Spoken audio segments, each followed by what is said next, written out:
to Atlantic Ocean, upon me hills, to country, to educate, elevate, and promote. Yeah, focus on Liberia, for Liberia, Liberia, for Liberia, yeah. From Monday to Sunday. From Monday to Sunday, it's focused on Liberia.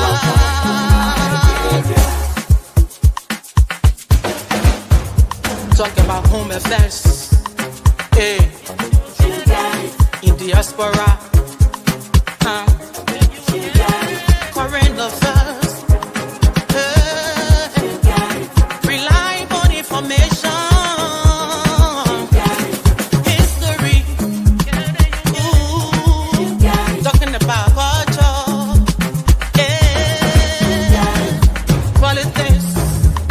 Education, entertainment, business, sports, advertisement, articulation. Focus on Liberia. Focus on Liberia. At Focus on Liberia, we discuss everything Liberia. From education to politics, arts and culture, entertainment, agriculture, history, religion, family, and technology. Focus on Liberia uncovers and showcases the best of Liberia and shows the world the truth about Liberia. We educate, elevate, and promote all things Liberia. We conduct interviews, panel discussions, debates, and more. Tune in to Focus on Liberia on Facebook and YouTube and be a part of the stories that make up the news. This is Focus on Liberia. And hello. It's another Sunday and it's Focus on Liberia on Point. Welcome everybody. I noticed there's a note here that we may not be on one of our two Facebook pages. It's a Facebook issue that they're going to continue working on it. But we are on our Facebook official page. So welcome everybody. Welcome to On Point. Thanks for joining us.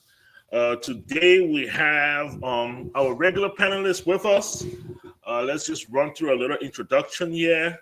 Mr. J. Victor Nangwe. How are you this Sunday, sir? Hey, Mike. Thank you. It's good to be here. Happy Palm Sunday to you. Happy Palm Sunday, Dr. Booty, Mr. Tao, and happy Palm Sunday to our audience. It is great to be here. Thank you so much. Thank you so much. Yes, indeed, it is Palm Sunday, and happy Palm Sunday to all our listeners and our viewers out there. This is the week before they crucify him. But anyway, we'll see the significance of it. This is the week they celebrated him before they crucify him. The same group, but anyway, we'll see how that goes. Mr. Joseph Tao, how are you this Sunday, sir? I'm doing pretty good. I'm glad to be here. Good afternoon to my fellow panelists and all to our viewers. I'm glad to be here to be part of the discussion this evening. Thank you so much. Thank you so much. And from across the pond, Dr. Fidel C.T. Booty, how are you, sir? I'm great. And also hi to everyone on the panel. Hi to everyone who's watching or listening. And we look forward to a great show. All right. So for this week, our topics, we have 4 topics. Hopefully we might be able to touch on the 5th one if we have some time. But the first one is that CDC gathers. CDC was able to pull, correct me if I'm wrong here, but since the election, this is the largest crowd I've seen at the CDC headquarters.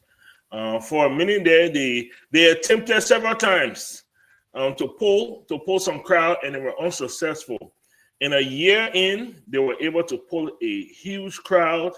There were a lot of energy, a lot of celebration, and we're hearing, we're hearing the reverberations from different camps.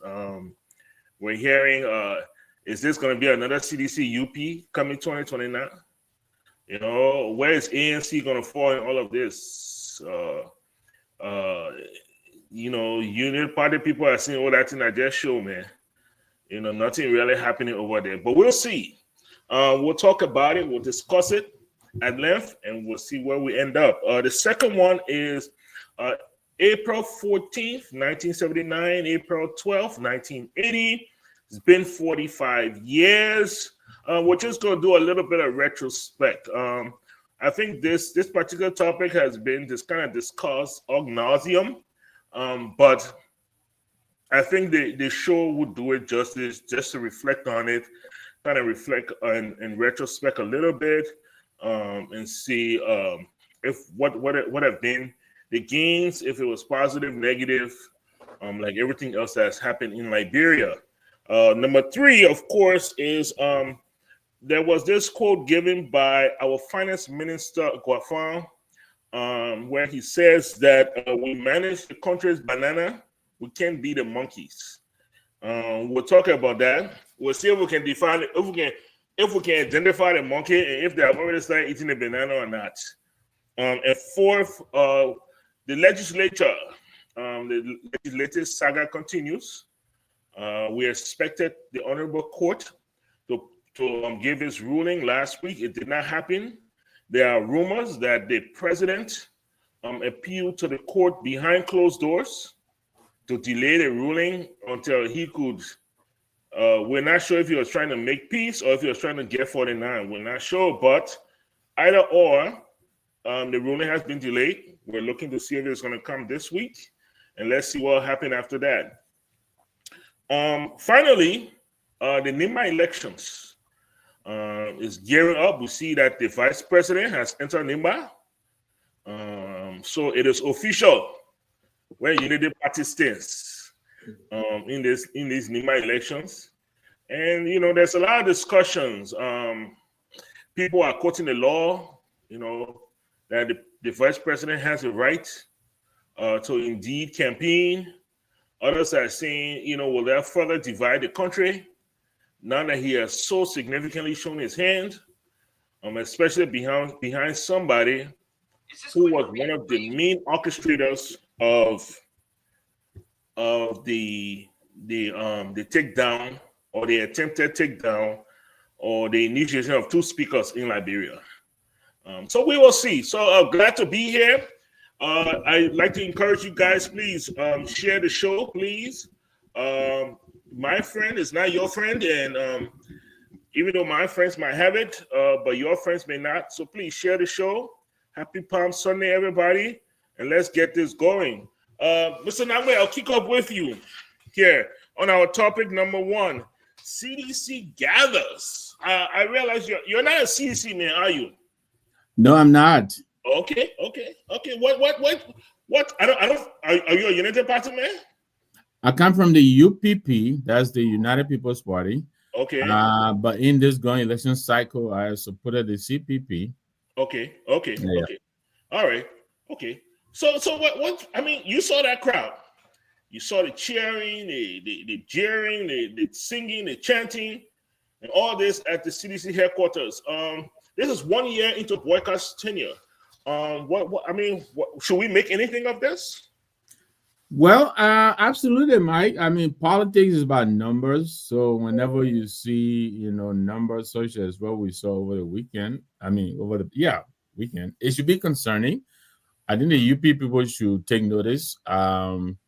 You know, in the intro, you indicated this might be the first of such gathering, you know, such a huge crowd that we've seen since the election's time.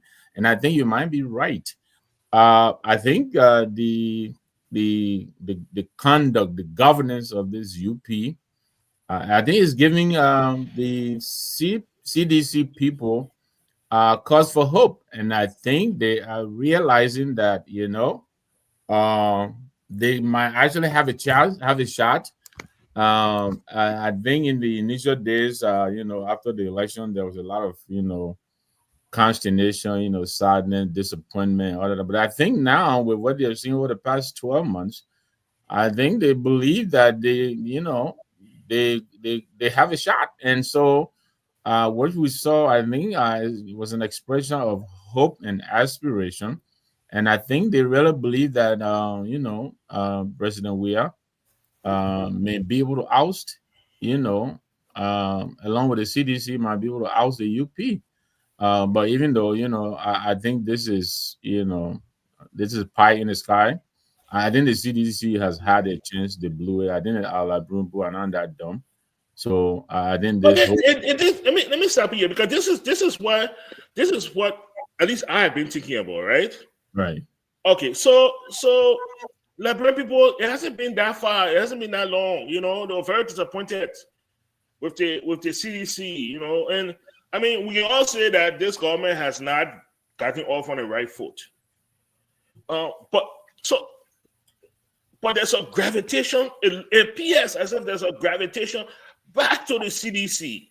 Right. I mean, almost as if there's no other party in Liberia. I mean, is this the people naturally gravitating back, or is this the inability for other parties to attract? I think it's a little bit of the latter. I think the silence of other opposition parties, including the very CPP that I supported. I think Mr. Cummings has really been. I understand, and I had even declared so on this network that I thought we needed to give the UP people enough space, to plant their feet on the ground.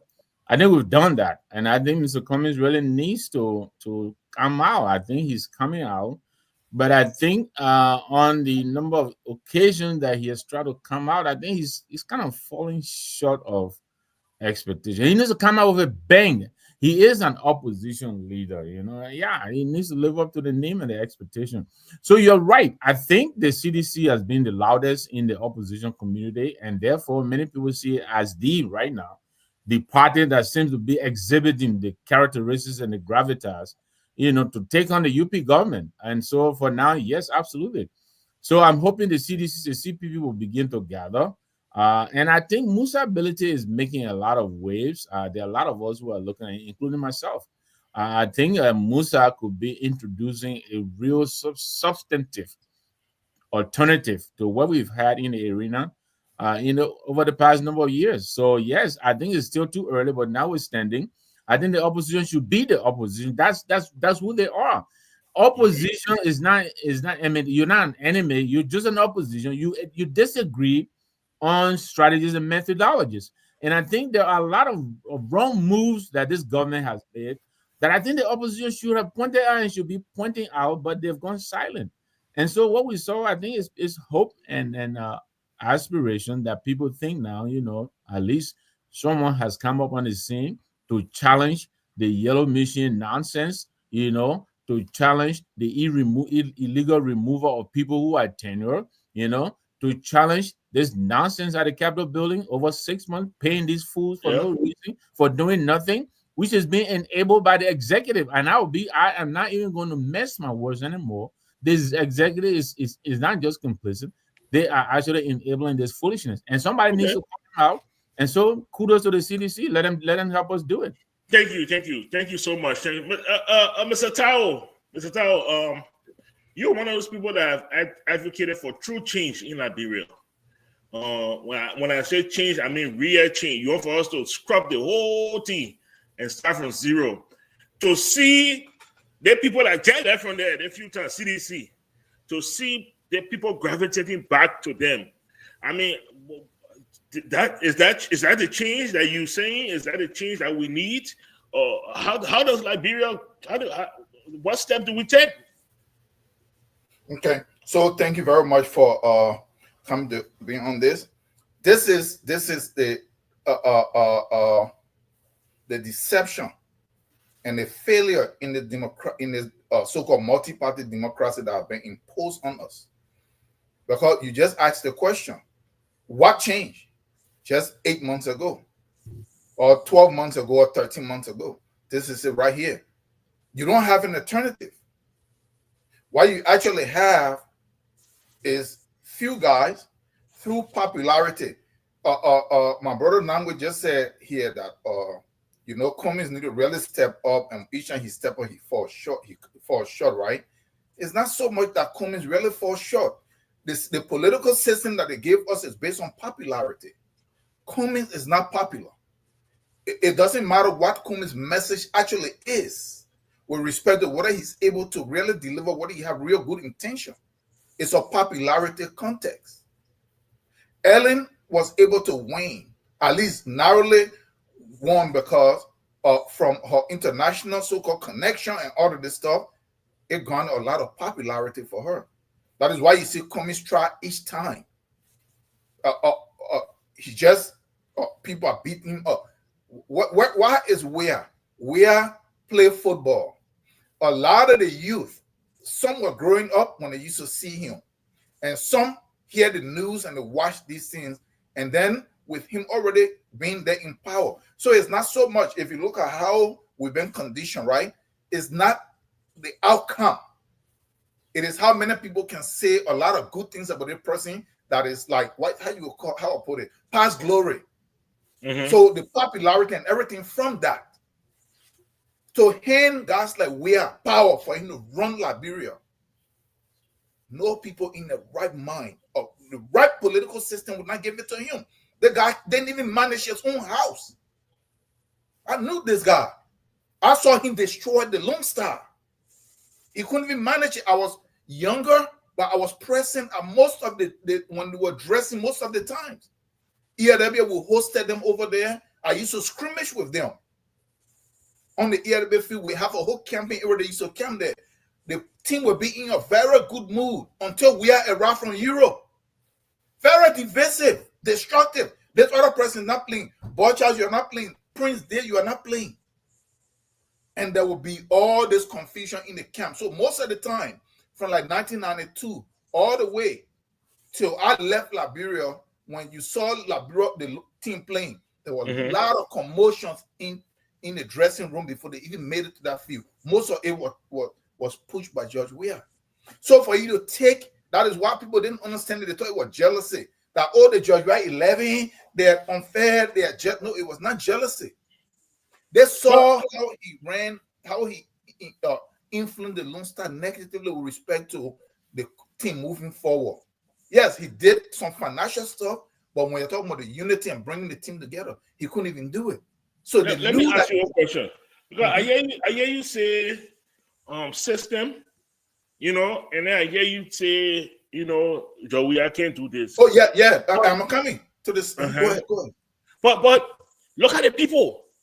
Yeah. So I'm coming now. So the system that you have gave rise to popularity context. Not people that are cultivated through the society to actually have the ability for them to show some real stuff. So like I said, Cummings, I don't know him. The Liberians really don't know him. So he's not popular. It will be very difficult for him to win election in that country. Cummings will have to have some kind of international will have to be connected to him. If USA didn't stay around, like they would have pushed Ellen and they put her on the platform, they will have to do that for him. If they can't do that for him, he go into election, he's not even going to win that easily. He couldn't even win in the stuff. So look at what happened. So look at the point here. Let me just conclude on this. Yeah, go ahead. If you saw all the kids come out, it don't necessarily transform into any kind of vote or anything for me, really. What you're seeing there is that a country where there is nothing going for the youth, they have too much time on their hands. They're idle. They're looking for area to use their energy in a way that they can go so that they can just say they're engaged into something. The same group that is over there, if anybody else had a rally today, you will see almost the same exact people on the other side. And to end with this, I usually don't quote this, but I will give this scenario.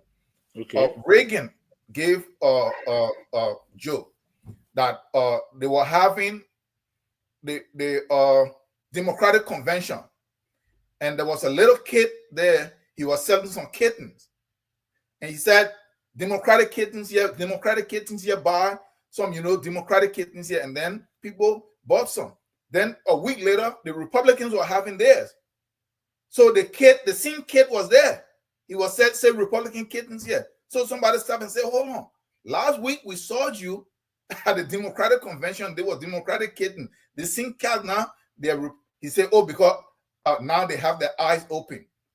So they're Republican kitten. But the point I'm making here is the same group of kids that are all over the place. Mr. Padmo, I watched the show last night. And you made a point because we were talking about all the division and we got to come together and give each other a hug, which was not even necessary. Made a very great point. Solve the economic problem and a whole bunch of this stuff that you see that you think is problem go away. If the economy is running and things are working, you see all those kids? We are going to throw that stuff and they barely have people there. Those kids know. They know that they screw up and they destroy the country the last 6 years, but they don't have anything to do. It's just a pastime. That is how I see it. All right. Okay. All right. Dr. Budi, I'm gonna leave this for you to bring this home. So you heard from Mr. Nangbe, you heard from Mr. Tao. I'm sure you watched the clips, and you saw the people that converged out there. You also saw the appearance of Yeke. Yeke is like, I don't even know. He want to pull. He's indescribable. There's not one word you can pull Yeke. But you saw the crowd out there. What? Let's talk about the crowd. What do you think? What's the message that we should get from the crowd that came out and converged on the CDC headquarters? All right. So I'll come to the crowd a little bit. I just want to push back a little bit on something Mr. Tao said. So multi-party democracy wasn't imposed on us. I remember Mr. Nangbe, people like Deacon Kala, the late Gabriel Bacchus Matthews, and them fought for risk their lives for multi-party democracy. They demanded, and the president at the time saw fit to allow multi-party democracy. Nobody imposed it on us, right? It was something we wanted and something that we have. So it wasn't imposed. Because up until that point, President Tubman had this one-party system in Liberia, and we felt that, well, not we, but the progressives at the time felt that it wasn't necessary. And I think one of the things we've seen since 2005, and I was referred to as post-war Liberia, right, is the appearance of two political parties, right? The CDC and the Unity Party. Those are the two dominant parties in Liberia. And just touching on the point that Mr. Nangbe made, which I think is a very good point, and I think at some point we need to talk about it more deeply. How does another political party break that monopoly of the two? Because Mr. Cummings has, for all of his ills, has really good policies. He tries to communicate them as best as possible. But unfortunately, and I keep going back because I've started reading Socrates more recently. Because Socrates was the guy that said, look, voting shouldn't just be about citizenship and birthright, right? People need to be educated, right? People need to have wisdom. People need to have understanding to be able to cast the vote. And most people in Liberia, the young people especially, do not have that level of understanding of the power of the vote. They don't have the understanding to say, they think Joseph Boakai is saying, they were vice president for 12 years old. But how can he do all these things when you were vice president? Why now, at the time he said he's able to do it? But then George Weah, man, when he said debate time 2017, he ran away out of the country. He didn't tell us what he would do for us. Why must we give our vote to him? But let's listen to the communist man. Let's listen to the other person and see what they're saying. How, what's their background? All the other men ran Coca-Cola before. Oh, but then maybe he can do. They don't have that understanding. What I see appearing in our country right now, Mr. Partner, is we have this dichotomy of the broke people, right? That the Unity Party group there, and the no broke people, which are the guys that are flogging towards the CDC and this demigod that they have in George Weah. And this is what Socrates was talking about. Look, if you give people who don't have knowledge and wisdom the power to vote, they will see a popular person, and they will run towards that person because they see this person as their demigod, similar to what we're seeing in the US. All of the people who voting for Donald Trump are people who don't understand what it means, what policies are, what guidance and what the law is. They just see the man shouting, "Yeah, we let him go and vote there."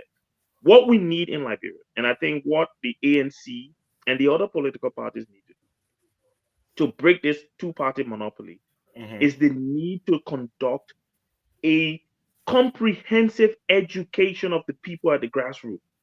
Let them understand, look, if you think that George Weah is good, let him come and tell you why he's good. Don't just vote for him because you need George Weah, right?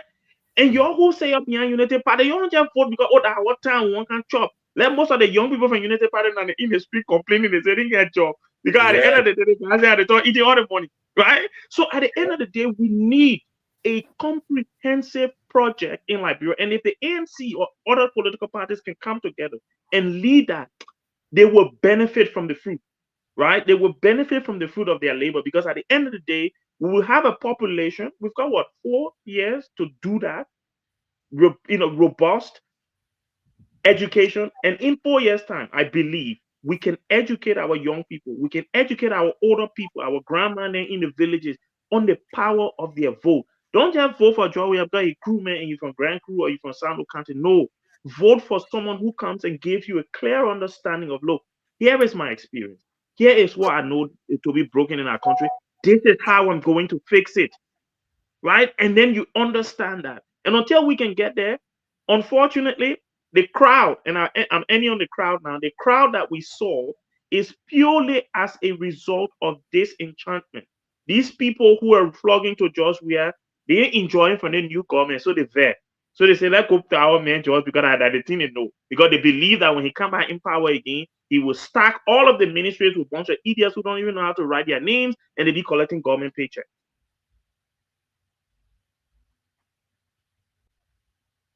You're muted. All right. So yes, I believe this is it. Okay. Let me see where I can. I thought I had the right. Mr. Nangwe play for advertisement? No. That's not the right one. It's not the right one here. So let me take that. I thought I had it up there already. That's not the right one. But anyway, I will just read it. And I want to. The reason why I was saying it, because I wanted to touch on a point here. You mentioned something concerning Socrates and the informed voter. So Article 6 of our Constitution, a lot of people tend to misinterpret, I believe, Article 6 of our Constitution. Okay, so first I will read it. Let me just. You're talking about Liberian Constitution, right? Liberian Constitution, yes. You got that you like Constitution in 4 of January. No. For advertisement slot. The Liberian National Constitution, yes, that's the one.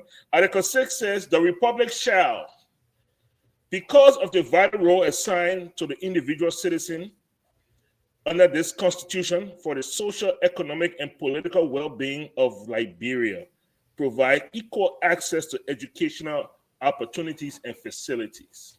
You know, a lot of times when we talk about education and the responsibility of the government, we don't really say why. Why does the Constitution basically mandate the government to educate its citizens?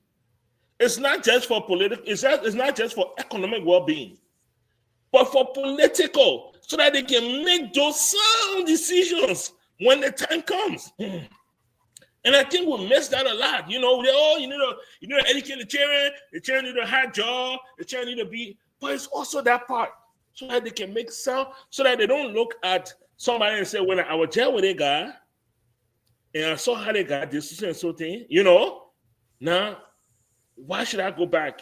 Or this new guy on the block, he came with hell of a pedigree, but can I actually go into it and assess it and see exactly what he's going to do?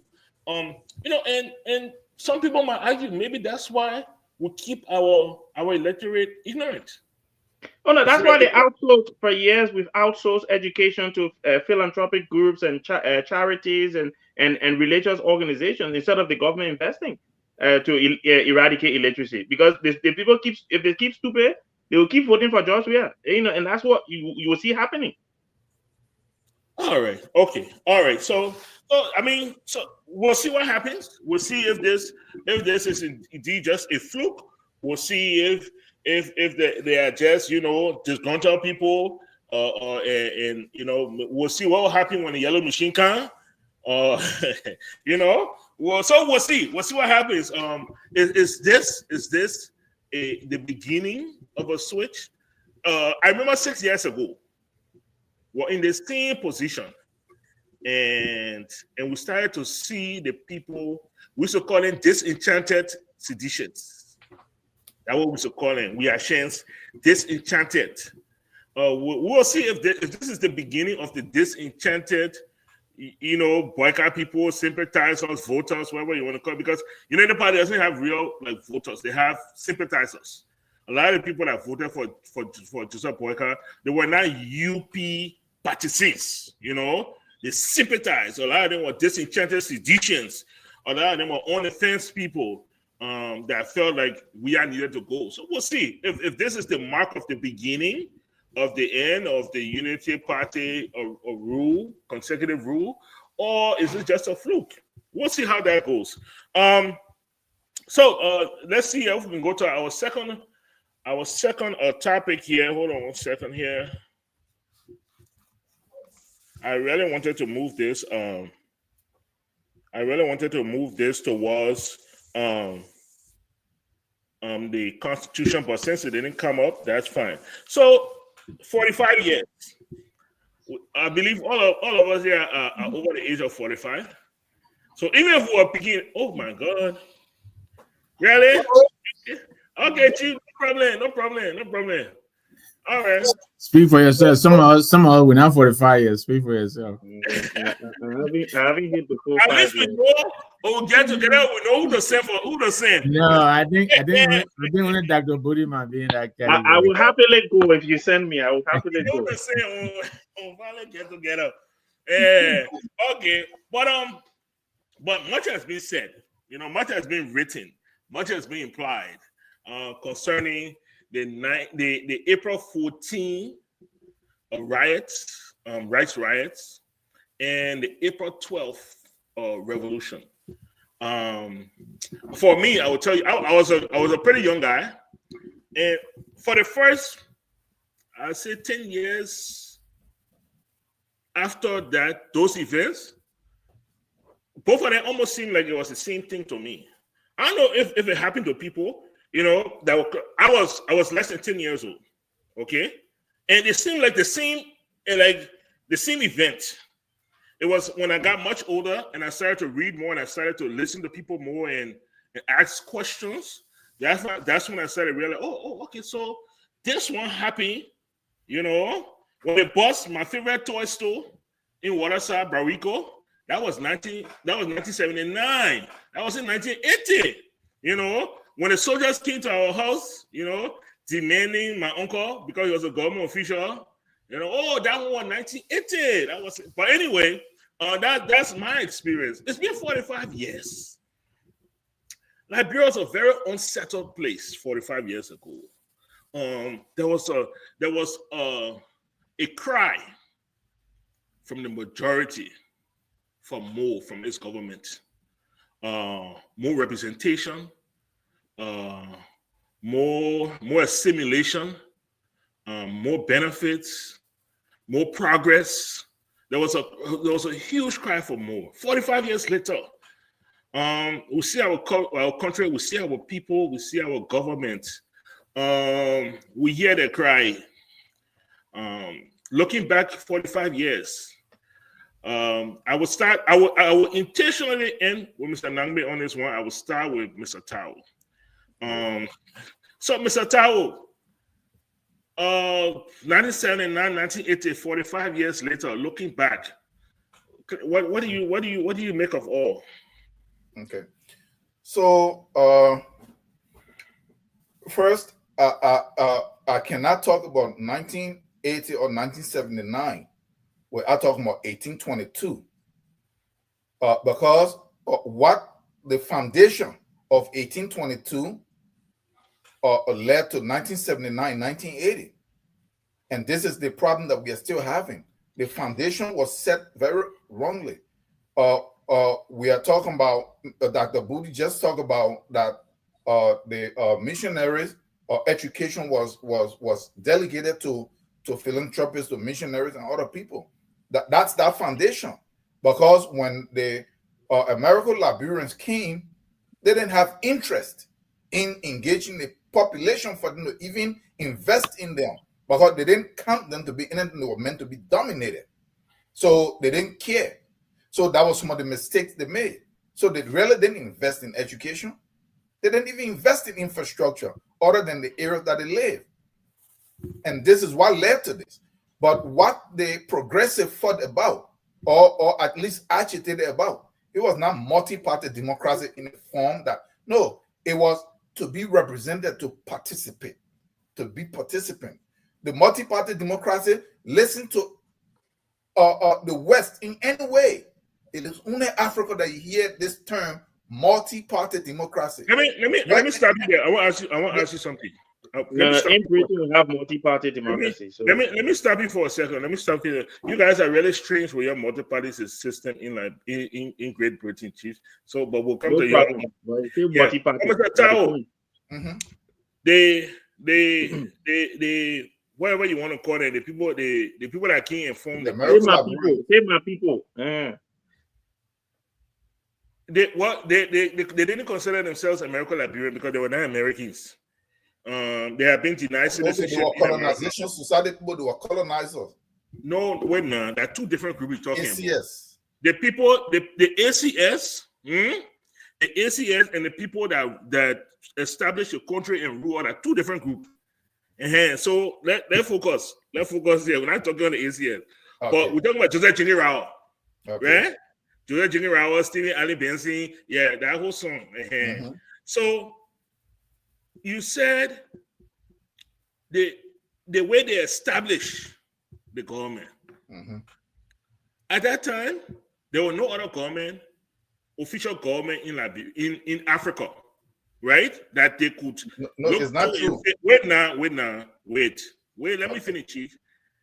There was no official government in Africa that they could look to and say, hey, the way how the people doing their own or they did their own, it looks good. Maybe we should emulate this one. Now, the only other sense of governance, because I don't call it government, or the other established sense of governance were traditional governance, which basically was monarchy. You get a king, you get a chief, whatever you want to call it. As a matter of fact, if you read, it'll tell you that whole word chief, paramount chief, and other things that the British have brought that. Okay, we didn't call our leaders chiefs. They weren't chiefs, but the British wanted to establish certain hierarchies. So the king was a paramount chief, town chief, this chief, that chief. But the kings, it was monarchy. So they had monarchy and they had the white people thing. Those were the two that they knew. You tell me what you think. What were they supposed to do? Okay, so look at what the problem is here. You don't get into a larger society and you decide that what you have should be the universal governance system that should supersede everybody. And not only that, but you did it by the barrel of the gun. That there were resistances. There was a reason why they were put on Shebrel Island, because they knew that the land can't grow. The land was already faked, because the Africans could see this, that this could lead to a problem. This is a problem that we are having. Look, my brother, we can sit here and talk from now to Judgment Day. Look at every other country that is making it. You don't run a nation based on somebody else's culture and tradition. We're saying traditional leadership, and this one, all leadership is traditional, or it's based on where it comes from. The democracy talking about Western tradition. Yeah. So they came in, they ignore everything. There were kingdoms, and leadership is not just about there to be monarchy. This is where the problem is. The kind of leadership that was set up, you were cultivated through the system where your performance was known, because we keep saying Let's look and see Dr. Booty yesterday here. Let's ask this person, what have they done? No. In the African form of leadership, you're not asking nobody what have he done. You see what he has done. You see what she has done. The evidence is there based on how they move through the ranks. Okay. So then you know, based on this person, a footprint, leadership footprint or political or economic footprint, you know that this person, when they come there, this is what they're able to do. Well, let me ask you, do you think there were any outside pressures that forced them to go the European way or the Western way? Yeah, no, that nothing forced them. That is what they really knew. Because when they came back, they were pure European nature. Like the African parable that said when they asked, enter the bush, the forest said, oh, look at the hen who look like one of us. But the most dangerous part that cut them down is a metal. So when they came in, all they knew, they came in, they were completely European nature. And then that is the same thing that we see happening today, the diaspora that we keep talking about. We go back, and this is my problem with the diaspora and us that are here. We carry the arrogance, imperialistic mindset of the West that will come in, that what we know is better, that we who are in the diaspora, we who are learned. So no, we have not learned anything. You can't go over there and impose. Liberia is not America. Liberia is not Britain. My brother, everybody else know this. We cannot leave from here because let me take it from that era and bring it because the same thing from 1822 is happening now. We go in feeling superior, there to dominate our people. And what we know, only wealth extraction, just like the European has dealt with us. So you see, when we go there 21 years, 22 years, you see the result. All the diaspora, and I went there, and I keep hearing on the show yesterday that they need to look to the diaspora and bring the best. That is not the problem. The people from the diaspora, you cannot have a bunch of foreigners running a country. But you keep using the word running. You keep using the word running a country. Maybe that's not what they meant. Maybe when they say you need to bring the diaspora back, maybe they mean the doctors, the engineers, the lawyers. No. Okay. Are these the people? Look at how the diasporans are being brought back. So if they're brought back, the diasporans, us in the diaspora, we cannot be the one to run, to lead the running of that country. We cannot be the ones to try to make the policies. We are limited. We have no commitment. They say home is where your heart is. Our families and stuffs are here. So that if something goes wrong, we have that option. So we don't try long enough. We only extract from the place. We have to admit to this. So if we go, other people have done this in Ghana and in China and other places. They've done this. So when the diaspora go, you only bring the technocrats, so that you create the homegrown capability. So that when we go, let's bring it back. Let's bring it back to 1980. The doctors and the lawyers will plug into these areas. If I'm an engineer, I go in and the policies are laid out, and if I have advice, I give that advice and I plug and do the actual work and do the training.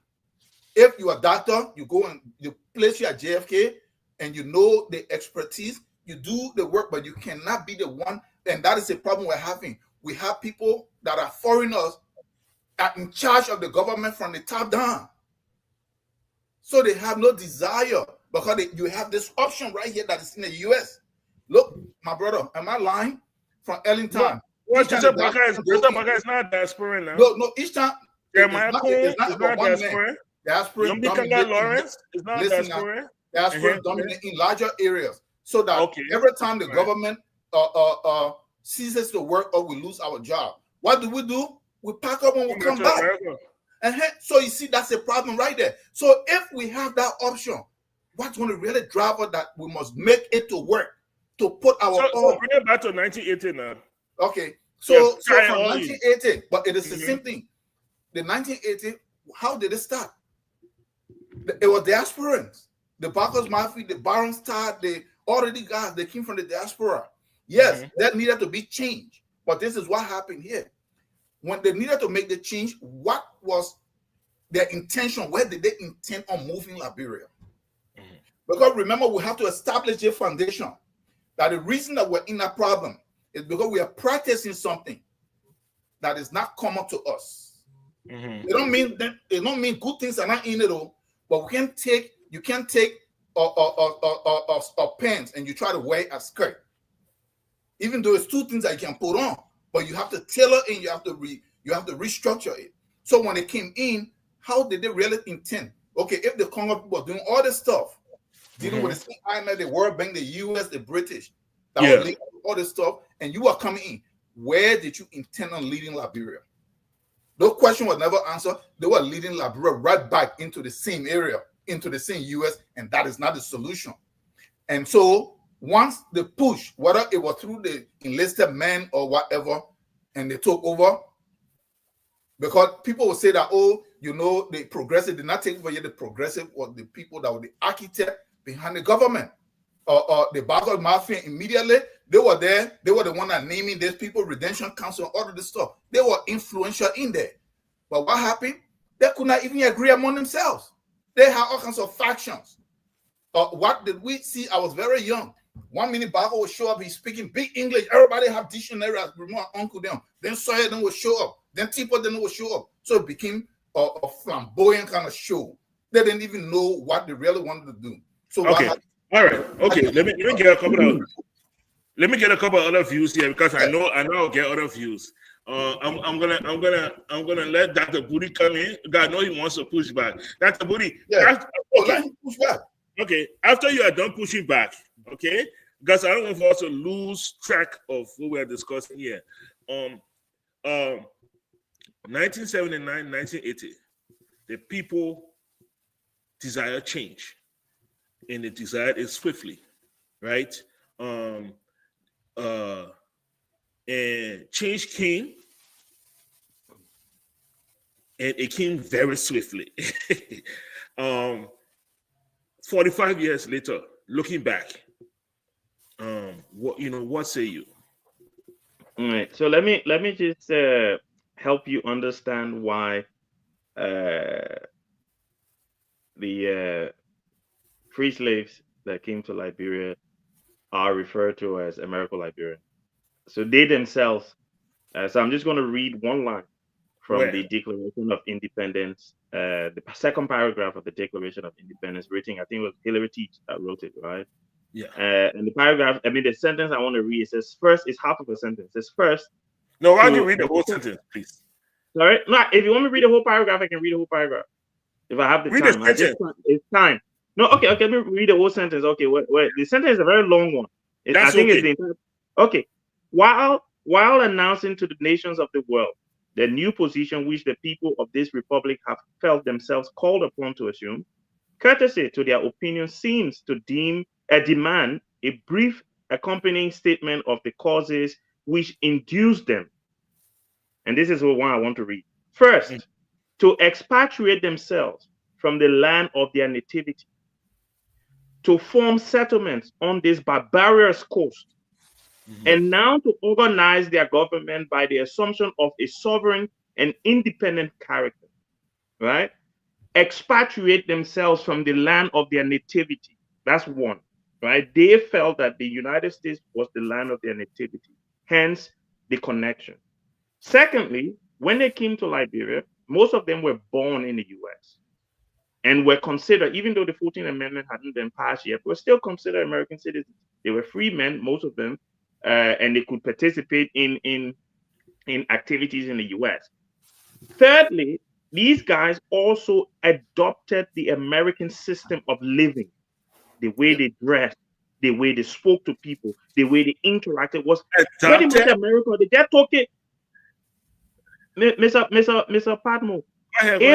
If they said, well, I don't know the exact phrase. If it walks like a dog, talks like a dog, smells like a dog, poo like a dog, it's a dog. No, you used the word adapted. You said they adopted. They adopted. They took on the form of America, right? Hence, they were referring to. I'm giving you three reasons. One, they themselves refer to the America as the land of their nativity, right? That's our home. We were expatriated from our home. That's why they said in the Declaration of Independence, we were expatriated from our home. We came to this barbarous coast, right? Mm-hmm. Secondly, most of them were born in the U.S. Some from the Caribbean as well, but they were born there. That's their place of birth. Yes. Thirdly, their custom, their way of doing things were all American. right? They saw themselves as Americans. So when scholars started to come, when historians started to observe, when academics started to write about them, they said, but these people are American people because they're living like American, they're acting like American. They're doing all of the things that the Southern white Americans were doing to black people, to the natives, right? This is completely American, but there's black on black. So that's why they call them American Liberians, and it's in the literature, right? The academic literature that's been published, they refer to as American Liberians, so we call them American Liberians as well.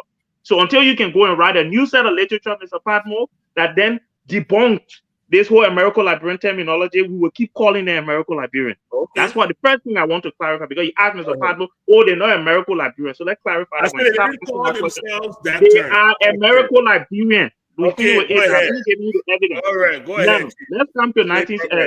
Let me come and now. Look, I for one believe that the American Liberians, and one of my favorite books is written by this guy called Paul Collier, called The Bottom Billion, and there's a chapter in there called "Missing the Boat," where he talked about how most of the countries in the world have missed the opportunity of globalization. They did not benefit from it. I believe our American Liberian brothers missed an opportunity to form a nation that was collective, a nation that brought everybody together and was going to be for all, right? They missed that opportunity. I'm going to leave them now. That own thing. We decided that, look, we want to change, right? So you say, let's bring, because I want to focus on 79 and 80, right? In 1975, Marcus Matthew and them started the PAL in the US, came to Liberia, registered in Liberia as well, and started agitating for change, right? Yeah. That agitation culminated into the riot on April 14, 1979, where a lot of them were arrested, put in prison. That, in my opinion, was the beginning of the end of President Talbot, right? April 14, 1979 was the beginning of the end. Because one, it highlighted the fact that he had no control over the security of the country, because he had to go to Guinea to get soldiers to come help in Liberia. So it highlighted flaws in the security system in Liberia, and that things could be done to disrupt, right? People could disrupt the security of the country. So for me, that was the beginning of the end. This is where I want to come, and this is where I'm going to disagree. Look, you know me, I criticize our American Liberian brothers for how they handled the country up until 1980. We had an opportunity, right?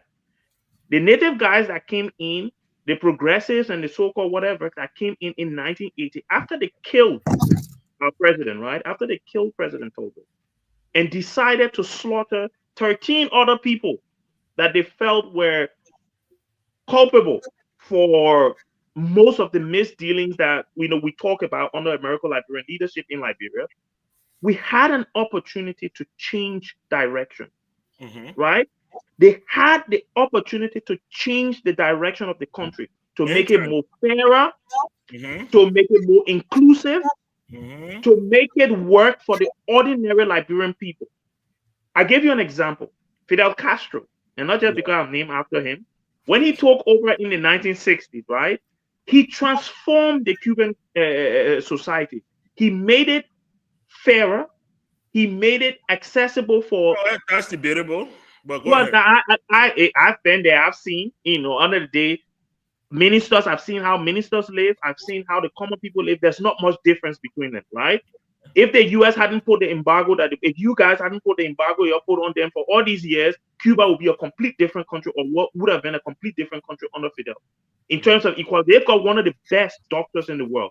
They have one of the highest literacy rates in the world.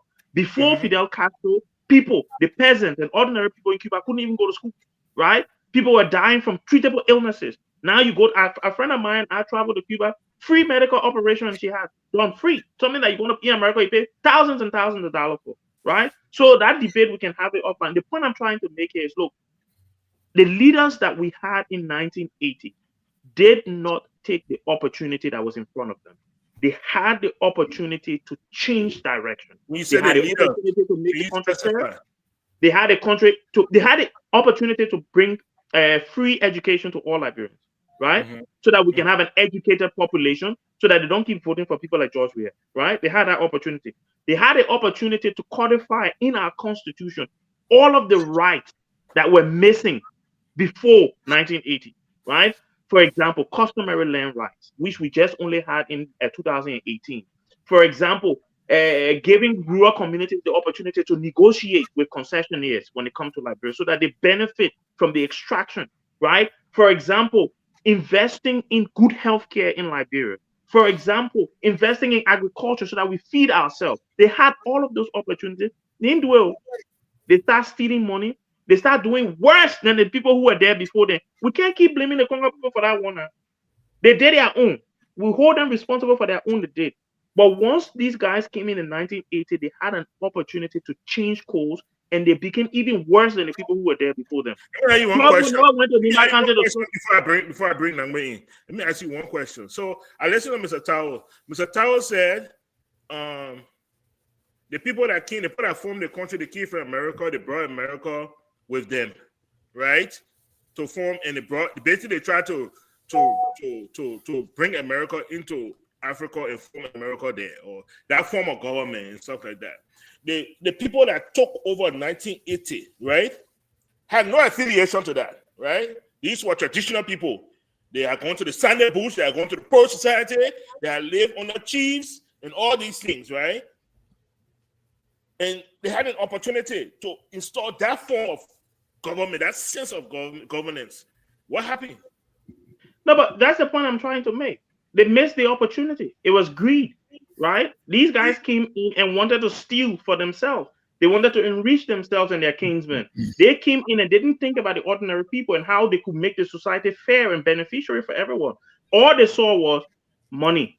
Oh, we must take, right? That's all these guys saw. And it was greed and selfishness. And as one panelist put it, the wickedness, right? They were playing wicked because, look, President Doe, when he was military leader and commissioned, what's his name?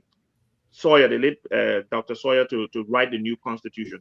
Mm-hmm. He should have given these guys the freedom to write the constitution. But anytime something that goes inside it that looks like it's going to put a restriction on him from becoming president, he said, no, that you take what I want. Anything that get it, no, you take what I want. Look, Mr. Padmo, let me put it very simply so I can close. These guys had an opportunity. You can blame the system that was there before. We've seen in Ghana, we've seen in Burkina Faso right now, we've seen in other countries where there's an end of one republic, right? There's end of one republic in 1980, and then it becomes a new republic. And from then on, new ideas, new ways of doing things, new ways of getting people involved. We did not take that opportunity. And every time we've had it, 2005, we had that opportunity again. Ellen Johnson Sirleaf decided no, she didn't do it. All right, okay. Mr. Nangwe, the young progressive. 1979, 1980, 2025. You've been in tune to it all. You've listened to your two panelists here, and you've listened to my spew way before today. What say you? Well, funny enough, Mike, actually most of what you say is quite true. And almost everything Dr. Budi said. Everything else Mr. Tao said is totally off the mark, you know. First off, the people from the diaspora, of whom he is a part, are not looking to run things in Liberia. We just want to contribute because it is our country as well. We are Liberians. We are a part of that country. We have a right to that country. Not because some of us fled for various reasons. So therefore, we should not take part in what goes on in our country. So this whole argument that he continued to peddle on his network is so falsely grounded. It has absolutely no basis in fact. All of what he's saying is false. Nobody is telling anybody they're better than anybody from the diaspora who is a local resident. No. But the fact remains that some of us have attained a certain amount of special skill other than what we got in Liberia, and we want to use the skill to help our country. There is nothing wrong with that. Absolutely nothing. And so we'll continue to make our demand on our country. We want to help the country make it better. That is not a sin, it's not a crime. So he can sit here and spew his self-hate whatever is it that is consuming him. I feel sorry for him. But I think he's absorbed in self-hate, and he needs to go on with that and leave the rest of us out of it. He comes here all the time and denigrates a society of which is a part. How much sense does that make to anybody? You are a part of the diaspora, and you continue to lie and castigate the diaspora. Everything you see is none of it is based in fact. You're making things up. And you need to really stop it, because what you're doing is dangerous. I keep telling you, there is a real existing divide between our people back home and those of us on this side for some of the things we're saying, which is false. But when you continue to say that, you are helping to perpetuate that divide, and it is dangerous. You need to cut it out. If you have a beef with anybody from the diaspora, say so, call their name, but don't categorize the whole bunch. Collective guilt is dangerous. That's one. Yeah. Two, the progressive had never taken power in Liberia. What happened on April 12 in 1980 may have been somewhat inspired by the progressive movement from the 70s, the 80s, and on. But April 14, 1979 is really different from April 12, 1980. The guys who took over on April 12, 1980, those are the military guys. I'm sorry. No, go ahead. Yeah. So the guys who took over this were the military guys. Did our guys form a part of that government? Yes, for a brief moment. Murphy was in that government. Tipote, Sawyer, yes. But if you remember, by 1981, almost all of them were out. Almost all of them, because there were disagreements over how to pursue. If you remember abolition of hot tax, that was on Tipote. Tipote decided our people had suffered so much, nobody should talk to anybody about hot tax. They produced progressive ideas. They were all rejected. If you recall, by 1983, before even the Ramsey letter that Doe took all of his inspiration from to push these guys, even out of the country, by 1980, most of them, Oscar Kuya was jailed. Sawyer was in jail. You remember when they tried to burn Sawyer house in Cornwall and all of these kind of things. So the progressive really never had the chance to put into practice all the stuff we agitated for. So when you say, they came and took over in 1980, no, we never. We came in to try and help. The guys rejected our proposal, and we were not. It was their thing. You remember, these were military guys. We the only proposal we suggested to them. We didn't have the chance. The closest we've come will be during the igloo of Amos Sawyer. But even then, how much territory did Amos Sawyer control? But even then, we admit there were mistakes made. There were a lot of mistakes that we made. We are the progressive. We're not saying we're the smartest, we know it, or we made mistakes. We accept that. And we're doing some soul searching. But to come and say, you know what, we brought this from overseas, we try to impose it on the people and all of that. No. Let's come by now. Because you're not going to cheat. Because I'm not the booty that young man, but the booty, let me explain to you. When he got in Kien, there's a particular shoe in Liberia called Tipote. I've won the Tipote before. Okay. And then from 1977, dashiki. I don't know if you heard that word, dashiki. I've heard about the dashiki. Yeah, that's the progressives. The progressives came. They refused to wear European suits. They wore fascia and sandals. Mr. Namwe, am I being right here? No, you're right. Those are the things that will influence government. The Cuban shirt with the big 2 pockets on the side, and yes, we wore those too. Please tell us, man, how that influenced. It didn't give them power. What we're talking about is did they have power to change the country? No. They never had when power. Dashiki and Cuban shirt ain't carry them nowhere. No. Listen, no. Even if you remember, Mike, the PRC adopted the PPP slogan of "In the cause of the people, the struggle continues." All of that. Come to NN. Exactly. So they got all of that from the progressive. To come out with that. That was a PPP slogan. Yes. That they took on. Yes. And move forward. So they took on. The reason why I remember that, Dr. Booty, is because it took a wave in Liberia. If you wanted to talk politics, Yes. You put on your vashe, and you wear your Exactly. sandals. Then you are a politician. If other than that, you're not a politician. Nobody recognizes the thing what they call, how they call it, purple suit today. That's how that shit came on. And I remember that clearly, that these guys, LU campus, you go, everybody, nobody was gonna wear European suit anymore. But then, after a certain time, we saw Baga Mafia in a European suit, and then the people said, wait. What happened to the Mr. Nangbe? What happened to the shirt in the sandals? Well, first of all, Matthew always dressed, Western, and he mixed it up. I never saw Matthew in an African purple suit, but he did wear some African shirt. But most of the Cuban shirt you talked about, he wore those, and then Western shirts.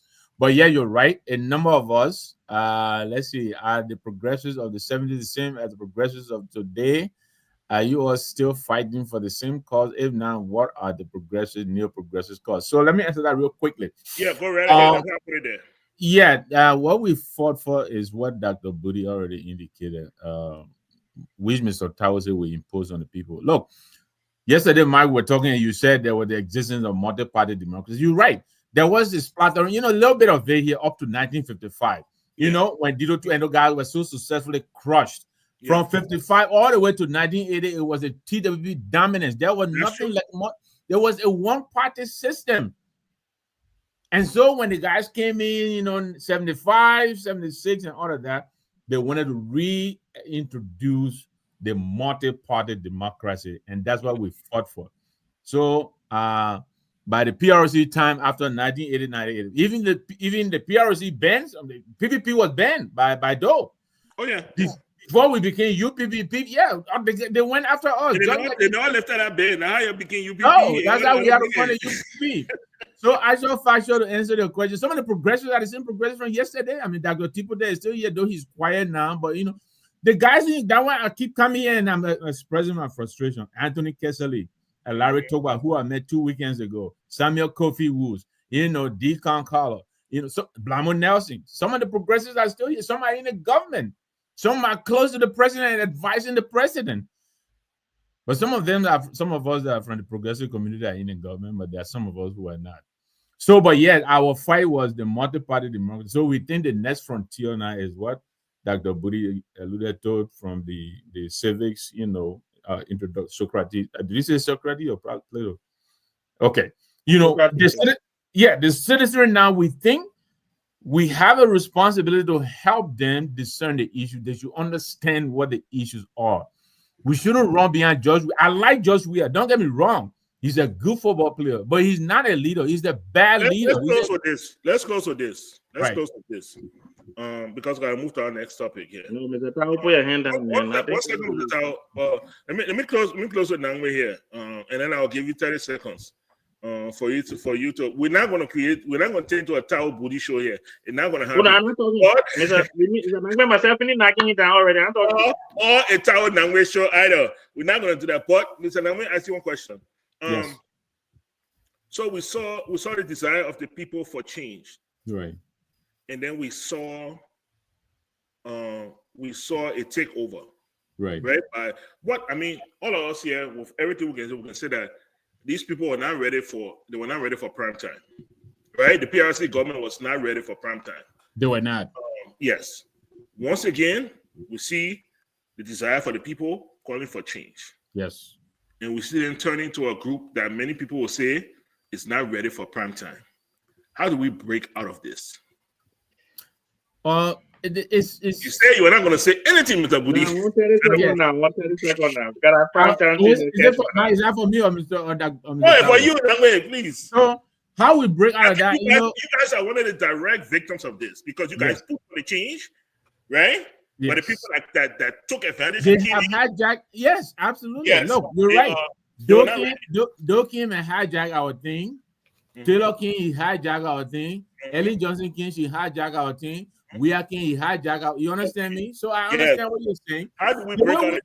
Yeah, the way we feel we can break out of it, one, the education, the kind of thing we're doing now, We need to. That's why we said we're coming out now to tell our story, why we did what we did, what things were before we, before 1980, to explain so that people appreciate really where we are today. We think we're suffering in Liberia, but this is like super sweet time we're having in Liberia compared to what we were. So people need to understand that. And then we also believe that we have a responsibility now to help our people understand so that we'll put good leaders in office. I think that should be our next frontier. We shouldn't be electing Yeke Koluba. Don't get me wrong. Yeke is an agent provocateur, but he is not a leader. Show me one thing that Yeke has done in the house since he's been there. Nothing. Besides making noise. Exactly. So that is not the leadership we need. We need people who will sit down and look at the critical issues and be able to get on the drawing table and solve problems and move our country beyond where we are. That's what we need to do. 30 seconds before I go to Mr. Tao. No, yeah. So just on this primetime thing, I think there were members of the PRC that were ready for primetime, but Doke, all of them, right, or ran out of the country. So then he took over now. He wasn't ready for primetime. And we saw that with Chatela. We saw that with Ellen Johnson Sirleaf. We saw that with 1918, my brother. Let's get to 19. You said 1913 to 19. Yeah. We're trying to break away from that. My question is, how do we break away from this where we advocate for change, we provocate for change? When change comes, then it's taken over by people who are not ready, and the people who are ready are driven. One of the things, Mike, before Dr. Budi continues, one of the major problems we have in the concept in the progressive community, we don't have money. Some of the programs and things you need, even the education, the sensitization, all of these things, we are always stuck with the absence of money.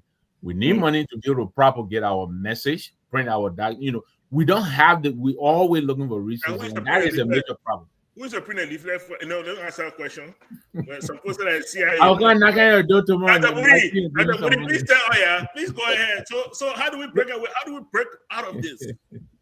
No, the thing is, we have to learn from the mistakes of the PAL in the 1970s by making sure that whilst agitating, we have a clear strategy in terms of how we have a clear strategy of how we're going to govern once we take over. You're speaking for me. Beautiful. Man, that's a compliment to you. That's a compliment to you right there. Because that's where I was going. That's where I was going. You can't just agitate. You have to have a strategy, in terms of how you can govern. That is and not only that, but how you can hold the people that we put in government accountable as well. There has to be a mechanism for holding them accountable. Thank you. Mr. Tao, go ahead, please. I want to speak to the whole Liberia and to people here in the diaspora. No. Let because Mr. Nangwe said that come here spew lie. There is no truth. But listen, no. Go ahead. But first, I must say I do not agree with Mr. Nangwe. But look at what happened here. I believe you embellish sometimes, but I don't think that's a lie. Go ahead. But let Liberian people, and the history is there. I'm speaking based on a historical evidence. Who were the people that led the riot, the PPP, and all the different? Where did they come from? From the diaspora. You lie. Yeah. So only three of them. No. Only three of those people. Mike, only three of those people came from diaspora. The rest of the people were local. The Kankara, all of the people were local people. You see, please let me speak. The leaders, people will remember the people that were leading. Where they come from? Where were the ideas from? There was nothing in there about African center. All you could hear, communists, socialists. There was nothing African about it. They made a simple mistake. The people who launched the war in Liberia, where did they come from? Ellen Johnson, then at that time, where did they come from? The diaspora. After they brought the war, that they then profited from in whatever ways, and then the country broke down.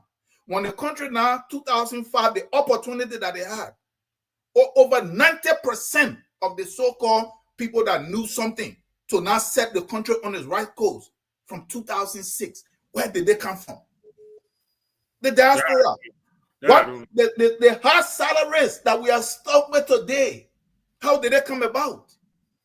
That people are dying because of poverty and all of this stuff and no medicine, that they have mortgage to pay. All right. So because I'm here in the diaspora, all the evidence is there. I can't point it out. I go there and I see that the people from the diaspora, how they act. Look, we from the diaspora cannot be the one to be in those areas in the government.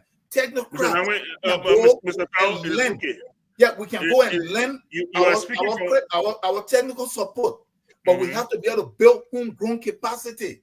No country in this world survive by having expatriates running the country. That is why the diasporans are. Okay.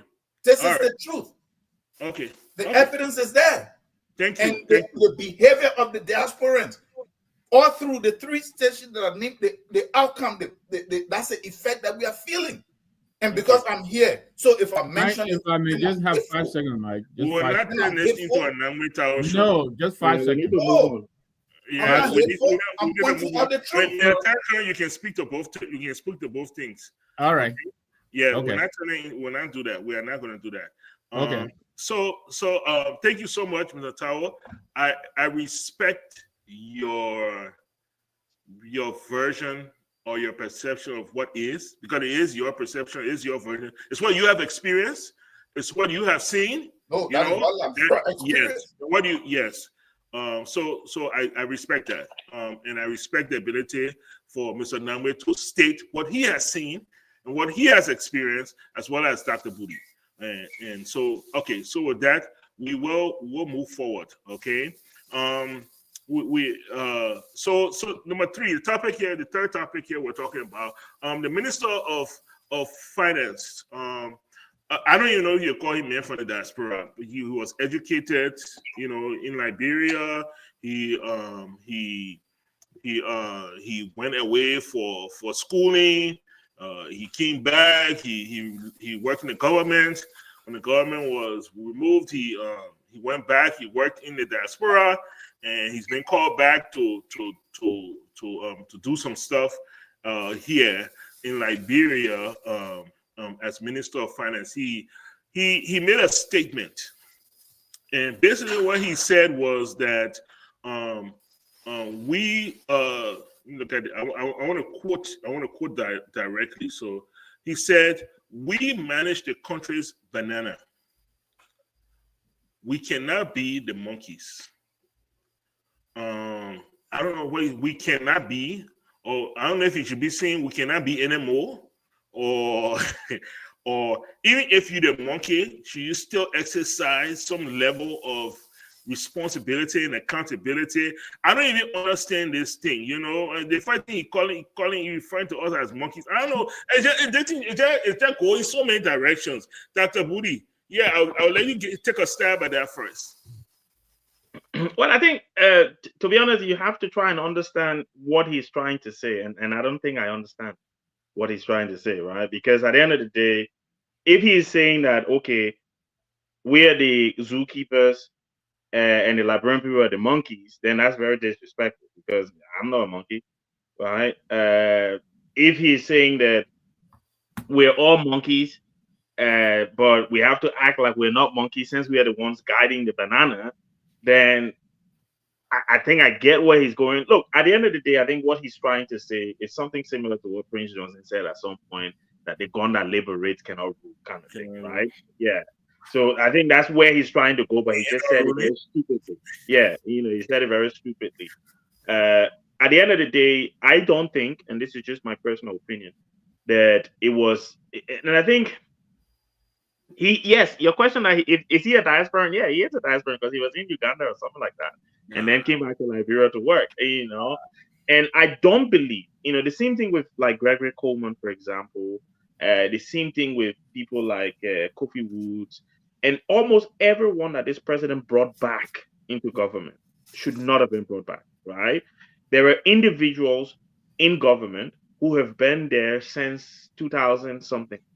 These guys are technocrats who have been going through the system for years.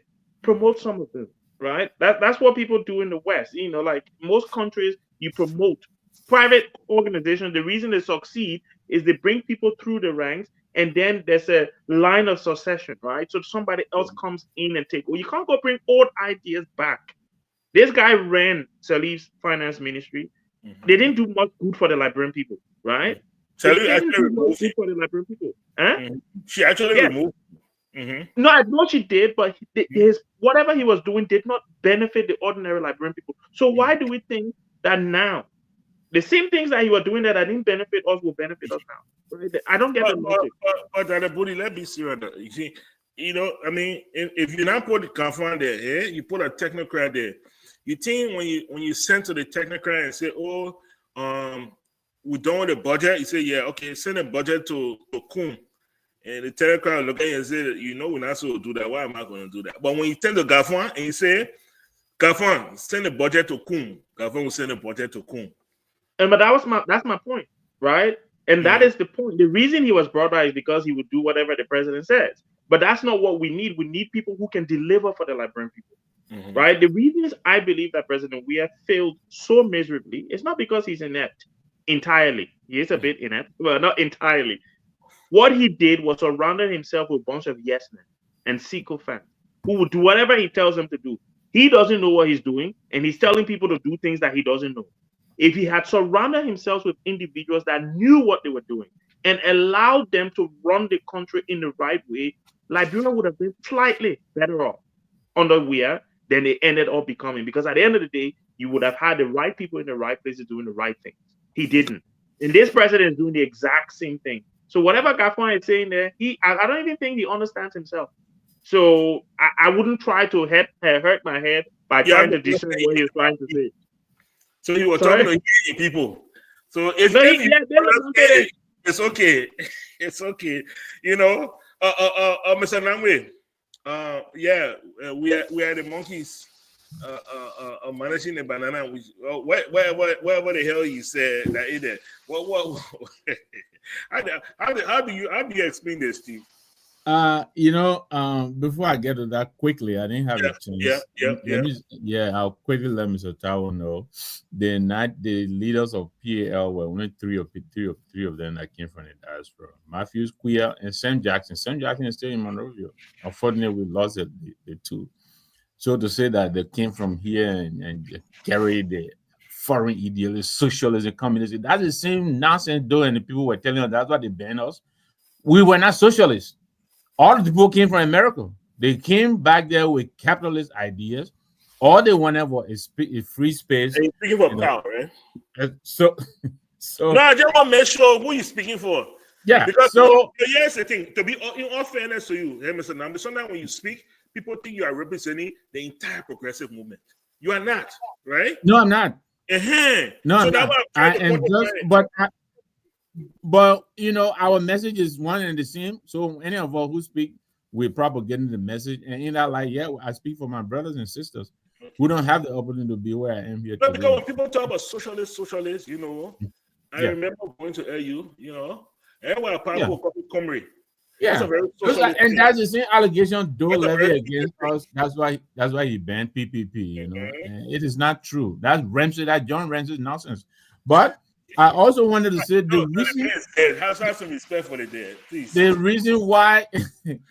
All right, that's Minister Ramsey's idea. The reason why most of the people seem to come from the diaspora, Mr. Tao, one. Either some of them have been chased out of the country, as in Ellen Johnson, as in the other people. They had nowhere else to go but to run away. And the diaspora is done, but some people come from the Ivory Coast. That's diaspora. It's not just America. Some of them were in Guinea, other parts. Two, some of the specialized training that you and I need is not in Liberia. You have to come into the diaspora to get some of the specialized training that you need. And so therefore that, yes, some of these people come here and go to school. The Gafan who is now running the finance ministry, he went to school here. You have to come into the diaspora to acquire knowledge, talent, experience, and then go back and serve your government. There's nothing wrong with that. Don't make it sound like say, we are some alien people on some planet, we just get it and go back to Liberia, we want to take over.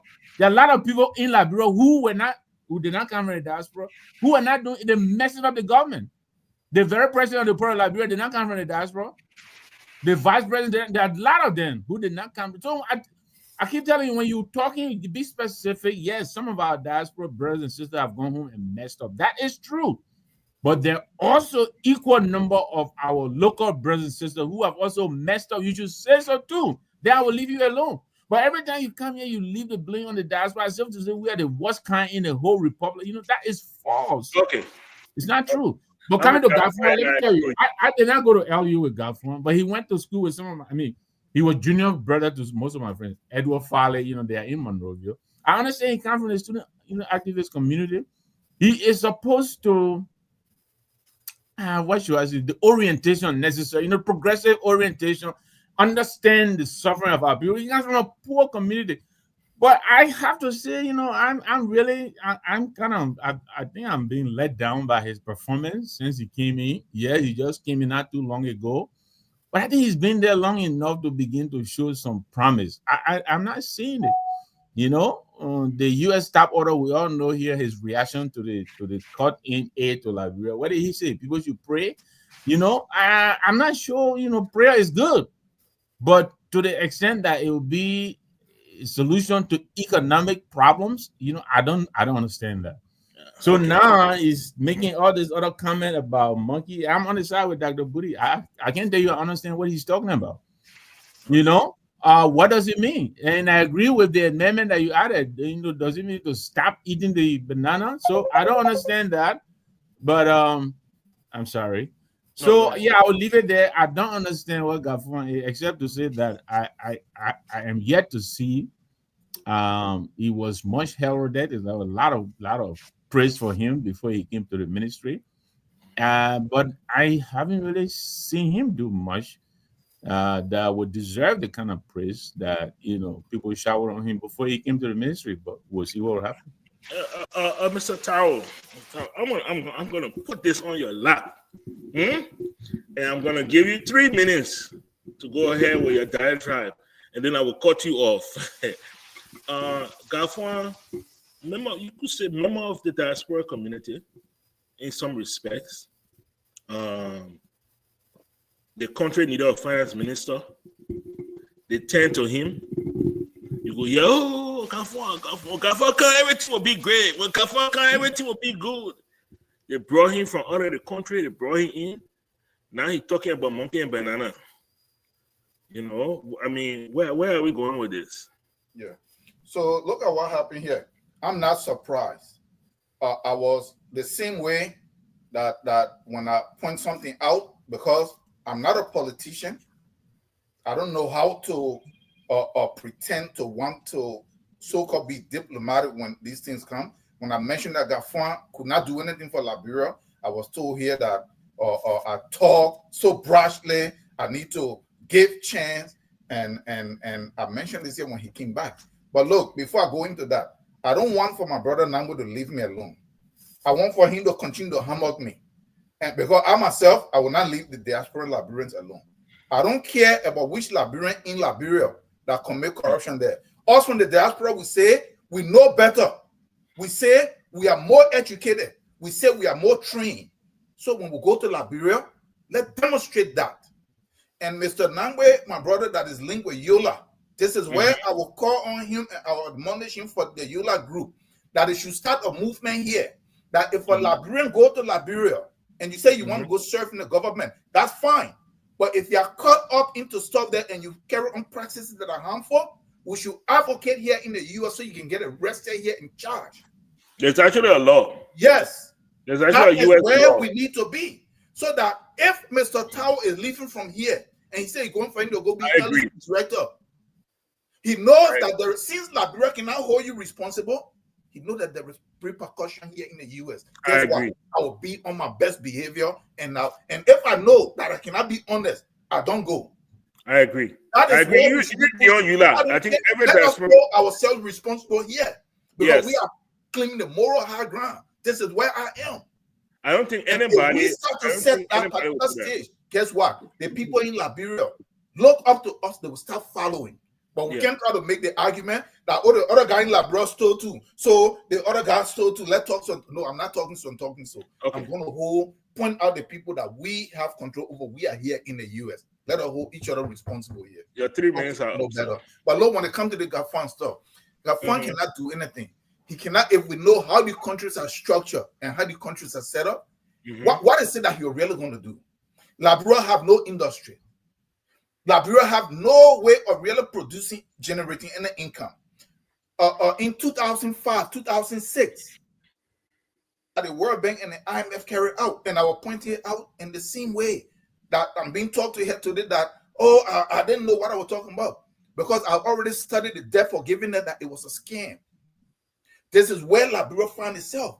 Now you see that debt forgiveness, what it does is that the debt in the first place fictitious. So when they wanted to grab onto all your income generation areas, so they came up with this scheme. They did that and they robbed Nigeria of $36 billion on this Okonjo Iweala lady that they brought back from the World Bank. Once they saw that Nigeria had that foreign reserve of $36 billion, they wanted that money. So they said, come here, forgive your debt if you pay this. But what was in that debt forgiveness? Go and look. The same UN and the same IMF, they already done their own report, they put it out again. That all countries that who debt were forgiven, they went back in the debt faster than they were in debt over like 50, 60 years. That's a normal human phenomenon. No, look at what they did here in the debt forgiveness. Liberia had a free port. Liberia had RIA. Liberia had LEC. Liberia had this mine, had that mine. Look at how the debt forgiveness came here. And then Liberia paying the interest on the debt. If they take nothing, who you will pay it? They say, okay, come here, we got a deal for you. We'll forgive this, you pay this, but we'll hold on, you privatize Freeport, you privatize LEC. That is why you see the places that privatize today. You privatize. Do you know how the LRA came about? But is there something? Is there something yes, wrong this with is why privatizing? it's a problem. This is why it's a problem. Because now they say they forgive your debt, but the areas, all your income generation areas fall in their hands. So now you can't run this country because you have no more source of income. So you must always run back to World Bank and IMF to credit more and more and more. But they have an income, Chief. No, let me come. I need to I mean, hold on 1 second, Dr. Booty. Hold on 1 second, Dr. Booty. Hold on 1 second. I mean, they have an income, Mr. Tao. They have over $800 million in. No, you don't have that. You don't have that. You have. What do you mean they don't have that? You have a projection. You have a budget. That is not income. That is I'm a talking projection. about the budget. I'm talking about when you look at, for example, last year's budget. They were able to bring in almost $800 million. That's what I'm trying to say. Yeah, okay. That is what they say, but at what expense? The LRA always tell they exceed their expectations. Yeah.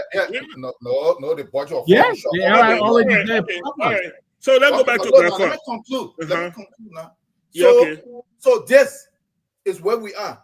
When I say here at Gafwan, remember when Gafwan then served in Eden government, they were all linked to those bogus concession deal as finance minister because they're all in development. When you saw him going to the African Development Bank, it was his reward for the kind of bad deal that it passed against Liberia's interest. When I mentioned he decided to pass. Yes, when I mentioned it here, I was berated, and I said Gafwan. So they started saying he went to. So I said, do you know what the African Development Bank is? It's an extension of the IMF and the World Bank. That's all that it just name it. So do you think was just coming back? So now Gafwan to us? Yeah, so Gafwan is just coming back now so that he can finish what he started. There is nothing else. Anybody can be finance minister of Liberia. You take more loans. That's all that it is. You take more loans. But look, to conclude, what I got from his statement, I think he's not talking to ordinary Liberian citizens. He's trying to make a statement, but I think he's trying to be misleading or not. He's saying they who are in charge of the country's money, which is they're the monkey, and the country's resources, the banana, they should not eat the banana. Yeah. But here you are the finance minister. I don't know how much power he has, but you are taking all these benefits and all of this stuff, and you are not even trying to say, look, we can't take all of this. We can't do all of this. So he just throwing out words. Let me ask you a question. So what if we had a finance minister that actually did that? That say, you know what, I'm not going to take this benefit, and I'm not going to allow other people. I'm not going to support other people taking the benefit and stuff. You think that is what the finance minister should stand for? If you're in the government and you see that there is something there that is against Liberia's interest or the interest of the people. speak up. And if you can resign, if they want to fire you, let them fire you. But guess what? This is what I'm saying. He's from the diaspora. So if we find ourselves in these positions, and if this is a position, very soon the government will be strangulated, whoever the president is, and they will have to yield in some way. This is the position that we should take. You know, this guy, Fonati Kofa's wife, she was head of, I think, what, JFK or somewhere. And then she saw that there's some stuff going on that she really cannot function in that position. She resigned. And I think that was noble. I don't know what led to it, but she resigned. So don't go on to this place that you just want this salary and you can't step back. All right, thank you, Dr. Budi. Mr. Tao said, "Oh, what can Gafwan do?" Gafwan's job is to set the fiscal policy of the government of Liberia. What that means is, how do we spend the tax money that we collect? So in the executive, it's not just him saying, "Oh, I will not take my gas leave or my pay too high." In the executive, you can say, "Look, we're spending 300 million across the executive on administration and salaries. Where is how I propose we cut it? All ministers should earn no more than 4,000. We should cut all the gas slip off. We need to take out the scratch card." He can do something. He is choosing not to do it. Right? So when you say, "Oh, what can Gafwan do?" Gafwan, his job is fiscal policy. He manages the Liberian government's fiscal policy. That's his job. Tell us how much money we can spend. How much can we afford to spend? Send the U.S. government say they will not give us money. Fine. This is where we're going to collect the money from. Mr. This will cut in your salary. Mr. That will cut in your expenses. Mr. This, your 10 trips you're taking at 5, you will take now. You usually take 17 trips, will take 2. That's how you propose. Let the president tell you no. Then you come out and say, "Oh, I said cut the thing," or they said no. At least they will say, but you say you can't do nothing. But Mr. Namwe, ask Mr. Dr. Budi, when you're talking about the benefits and the salaries under law, Gafwan cannot override the law. That is no, they're not laws. They're not laws.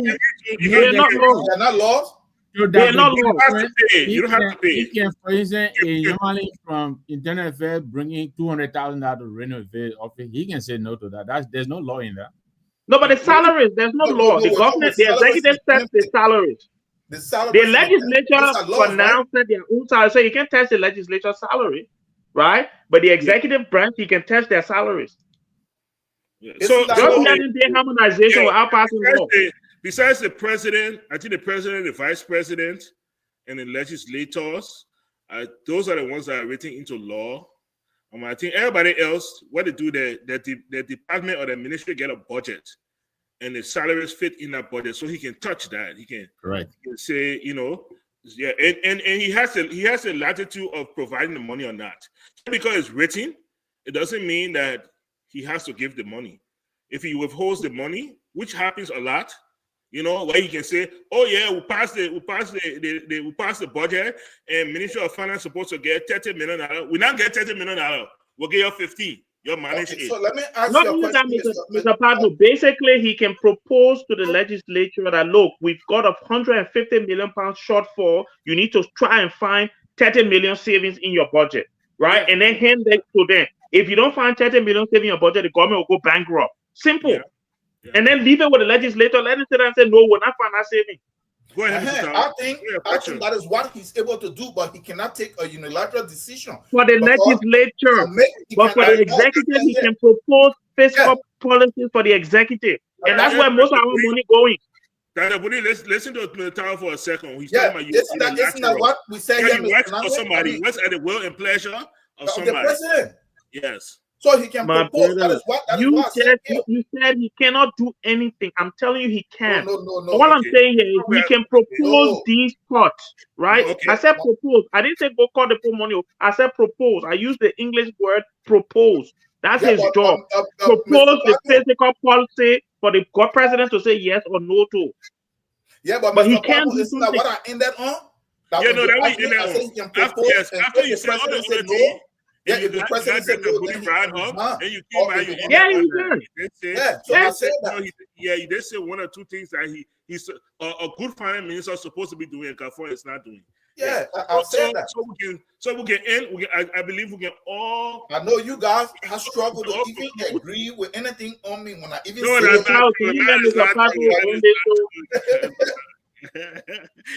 so I guess we can all agree, man, that the official the official fiscal policy of Liberia is we manage the country's banana, we cannot be the monkey. Yeah. Okay? Exactly. All right. So we're running out of time here. The legislature, the place where, surprisingly, but truthfully, a lot of Liberians feel that's what Liberia problem is. The legislature. The saga continues. Last week we thought the Supreme Court would have come out with a ruling on a bill of information. We didn't hear anything. Instead, we heard rumors. And usually that's what happens when there's a vacuum. People fill it with whatever they believe is happening.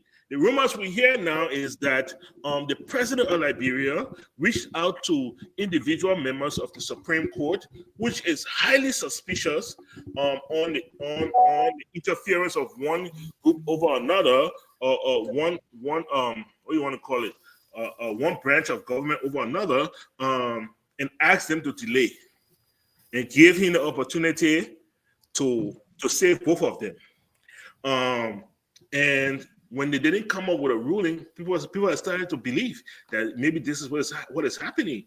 So we're looking to this coming week, to see if we are going to get a ruling or not here. Mr. Tao, would this change anything if we get a ruling? Okay. So look at what happened here. I think the Supreme Court really is weakening on this particular stuff, right? Mm-hmm. So the Supreme Court actually already spoke on this stuff, and they actually already declared on whose side, because here's the Supreme Court that gave some stuff that was apparently not clear, right? Then the Chief Justice came back and gave a personal opinion before they went back for them to do the Bill of Information. But this is in Supreme Court that recognized the budget that was passed by the so-called rogue group. So what is the Supreme Court up to here? Do they only recognize this so-called group that the majority black when they come to their pocket? But then after it passes and they get the money, then they want to come back and say something else. So I really don't think it's going to change that much. I don't think the Supreme Court is going to be able to come out to give a definite stuff to say, and which, by the way the government is structured, the government, they're not really able to do that. They cannot compel. Mm-hmm. They can only opine, and they can say, look, they're not going to say one group is right and one group is wrong. They're not really going to move too far from what they already said, that both groups are not in the right, that they should go back and resolve it. It would just be that if there is anything, maybe it might be just that exact word, instead of using a word that ultra-viral that maybe people may not understand. They really can't do much, because the House have its own rules. Yes, we can. The Supreme Court is saying, look, the Supreme Court can't even say that they don't recognize the speaker or that speaker, because speaker is just leadership within that legislature, and they're fighting among themselves, right? Power struggle. But guess what? I don't think the Supreme Court will rule in any way that will make any difference. If anything, they're going to no change. And here's what? The same guys, those guys are going to stand their ground. They're going to go back in there. They're going to say, we equal branches of government. We don't come in and tell you how to judge a case. You're not going to come in. We have our own rules that we operate by, and it's going to be this. Somebody said it on many of these shows that, yes, the president probably had the opportunity for him to speak to them a long time ago to see if he can find a solution. But the way this stuff have reached, the level that has reached now, I don't know if the president even talking now what it could really, really change. Because I think it should have happened long time ago. Okay. Thank you so much, Mr. Tao. Thank you so much. Your input is always highly appreciated. Yeah, Mr. Namai. My brother. Listen, I really have to agree with Mr. Tao on this. I think it's a mistake for us to place so much on whatever it is that the Supreme Court is going to do. I think he's right. The Supreme Court has already delivered its ruling. Basically, what they're coming forward with is clarification. And so I think the onus is on the executive, whether they're going to get up and enforce this rule. I mean, this ruling, because if the Supreme Court is declaring both sides, unconstitutional, whatever they're doing, and to revert to status quo ante, they're going back prior October, whatever that date was, that they try to remove Kofa, and therefore Kofa remains the speaker. Will the executive agree with this ruling? I think that's where we need to focus. Are they going to remove Coon security and give it back to Kofa? Are they going to take the salary from Coon and give it back to? So those are the questions I think we need to be debating. But I think looking forward to the Supreme Court for additional ruling, I think is mistaken. And a lot of us have indicated that, and I realize that is wrong. I think we should be looking to the executive to make sure that they will enforce whatever. Don't you think the executive already shown his hand? They have, and that's why we need to compel them to reverse what they're doing, Mike. I think what they're doing, they are perpetuating this crisis, and they need to really stop. But why would I'm sorry. Why would the old man do this? It really beats my imagination because all indications are he's hurting himself. He's hurting his government. He's right now the stalemate. I don't think he can argue that this is helpful, except for the fact that they did this to pass the budget without any scrutiny, which is probably the only thing. Even if that were the case, yeah. I mean, we all knew Kofa. Yes. All this thing started. Kofa were already leaning towards you were doing almost everything you wanted him to do. Well, I don't understand the reason for this. What do Kofa really want? So, Mr. Nambe, Mr. Nambe, let me ask you a quick question. So, if the executive decide to reverse the so-called influence in the appointment of Kun, or the election of Kun, or selection, whatever it is, then what happened to the budget? The budget will have to be repassed. Those are the questions I think they're grappling with. For that reason, I don't think they're gonna force it all the way through until Kofa is removed. And again, I have to agree with you. I think they really complicated this thing unnecessarily. But I think that's where we will compromise and let them continue with the budget because they already been swimming in it, and you already got a $1.4 million, whatever it is for the vehicles and all of that. So I'll pass it on to Dr. Budi. But really, he complicated this thing unnecessarily. ECOWAS came in twice. He refused to listen to these people, and so he the one really got, he the one making Coon is of his making. Coon is of his making. Dr. Budi, what did Papi really want? All right. So first of all, the Supreme Court has demonstrated a complete lack of integrity. They had an opportunity initially. I'm not going back to Liberia soon. Let me tell you now. Well, I was there in March, and I plan on going there. Let's see what he can do to some of us when we get there. Look, at the end of the day, the Supreme Court lacks integrity, right? Because they should have made it very clear in their ruling, right? That look, constitutionally, the only way that you can remove a speaker is by 2/3 majority vote. And that number is 49. If you did not get 49, you did not go through the gavel because there's only one person that can not gavel, right? Mm-hmm. Of the same speaker you're trying to remove, the process is illegal. Simple English. It's simple. Article 49 makes this process illegal. That ultra virus nonsense they came up with. I can't even understand the English properly. There, I go start learning Latin. Just can't listen. We can't speak Latin in Liberia, so why use Latin? I don't even know why we even have Latin phrases in our. The reason they use that is because they were playing politics with the issue. Like Mr. Tao pointed out, they wanted the budget passed. No, 1 minute. Wait, they wanted the budget passed, and they believe that if they don't do the bidding of the executive, it could affect them financially. So they went and came up with this nonsense, created more chaos in the system than they tried to solve. Look, I was asked on Thursday on a show here on Focus on Liberia, and my position was, look, doesn't matter the scenario. Let's put the scenario out there. Supreme Court comes out forcefully this time, as they should have done before. Mm-hmm. Article 49 is clear. Speaker Kuhn was elected. The process you guys used to remove him was illegal, so he is still the legitimate speaker. Mm-hmm. These guys will go back there. They will either say, no, we agree, and then nothing can happen. The executive might decide, okay, I will take the car from the man, get rid of him. The man ain't want to come out to the thing, or even if they decide to come back, nothing. Nobody will be held accountable. The months that they sat in a hotel and wasted the Liberian poor money by collecting free salaries, nobody would answer for it. Everything would just go swear like that. Because that's the Liberian way. What's People this thing do that- horrible things. There is no accountability. The president was behind these things. I was in Liberia in March, right? And I spoke to a very prominent politician in Liberia who advised the president, my man, yeah, lead a team. Do not get involved, right? Do not get involved in it. Before they call, don't get involved. But he listen. They prepare a 2-foot already in the grave. Why you want Chakra the country? Why? What did Liberia do to you that you want to spoil it before you die? No, seriously, because exactly. You should be of all of the presidents we've had recently. This guy should be focusing only on the word legacy. He's supposed to come. He's supposed to be progressive number one.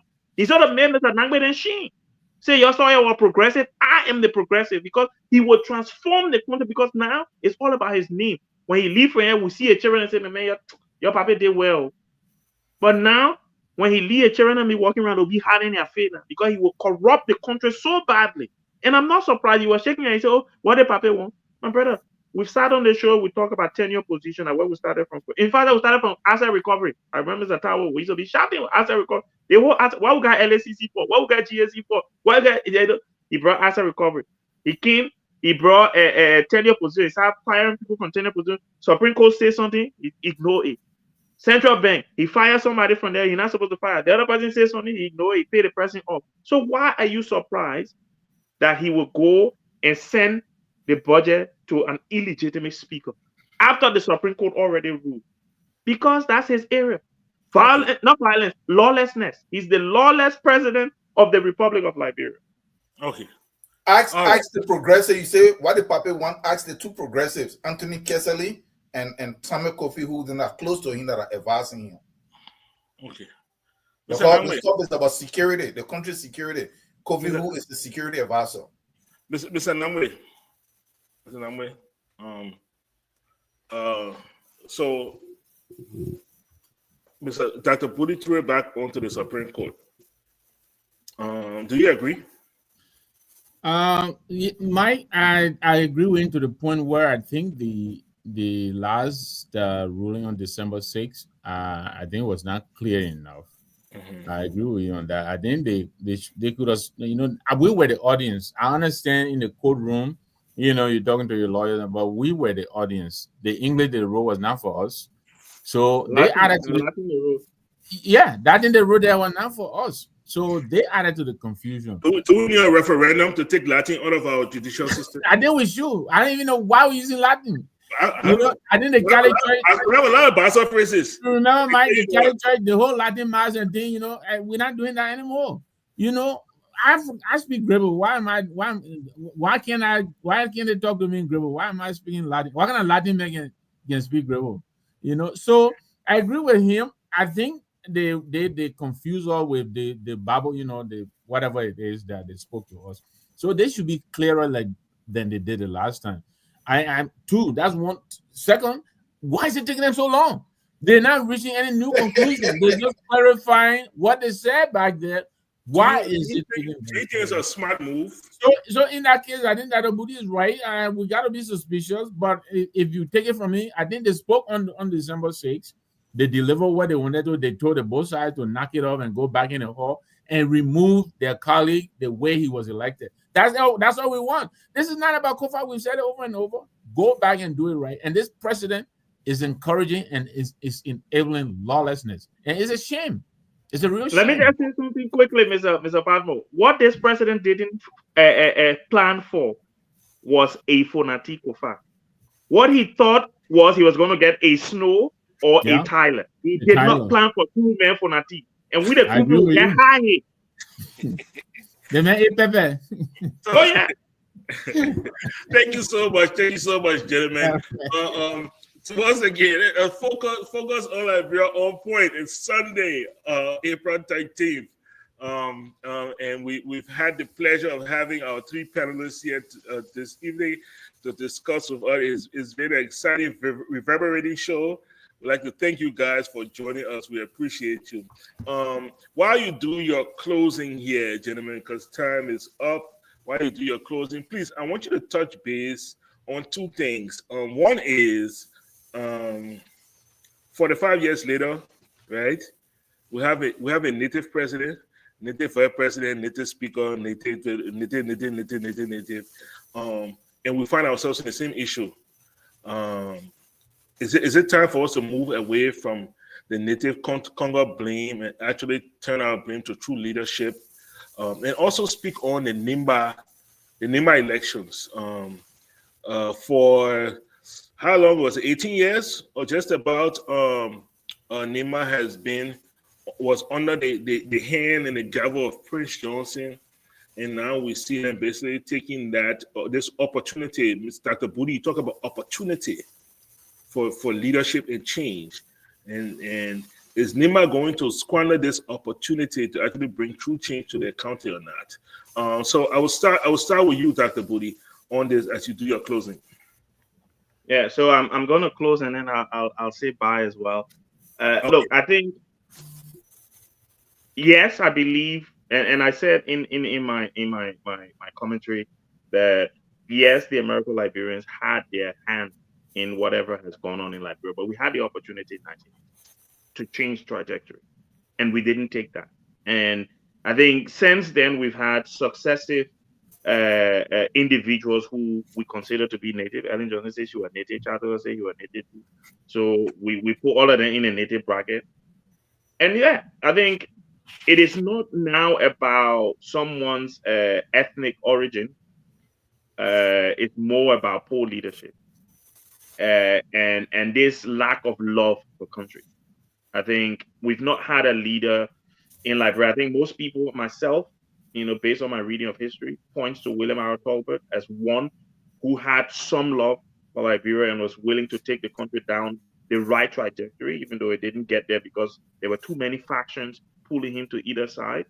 But no, we've been let down. But every leader after him, we've been let down badly, badly.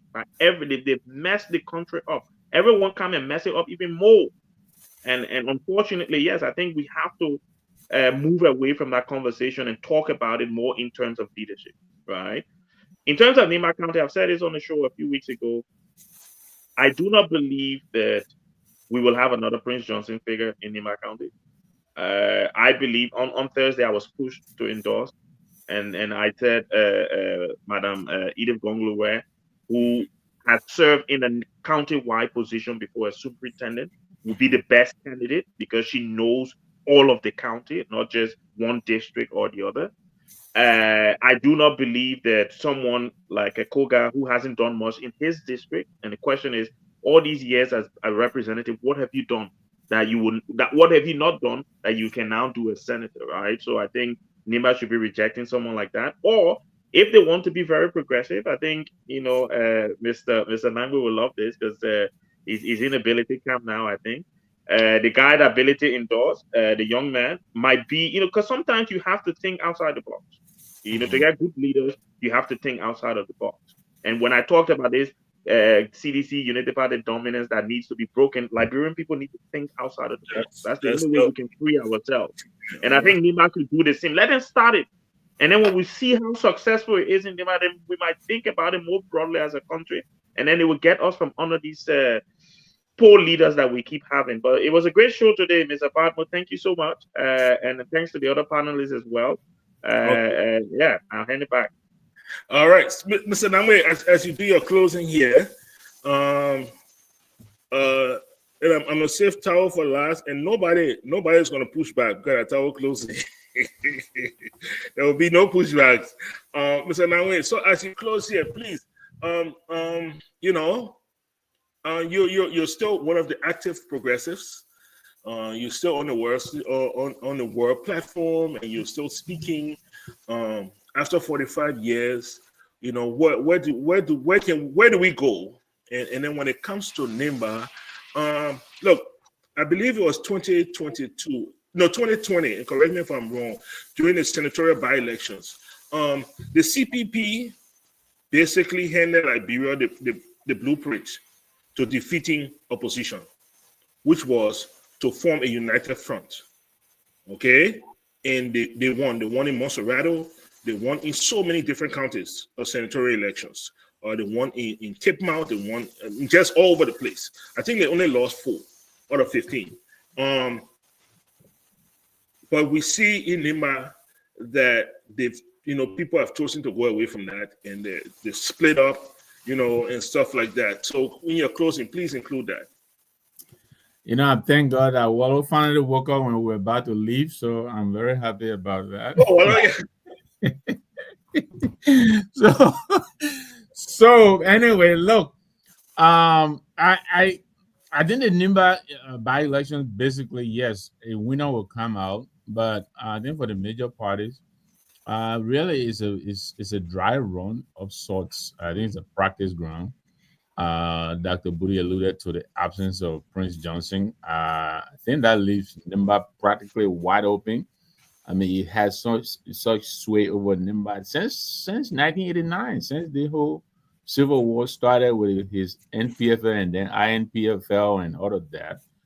He has been a protector of Nimba people, so to speak. And so he really held sway over Nimba for a very long time. He influenced a lot in Nimba politics.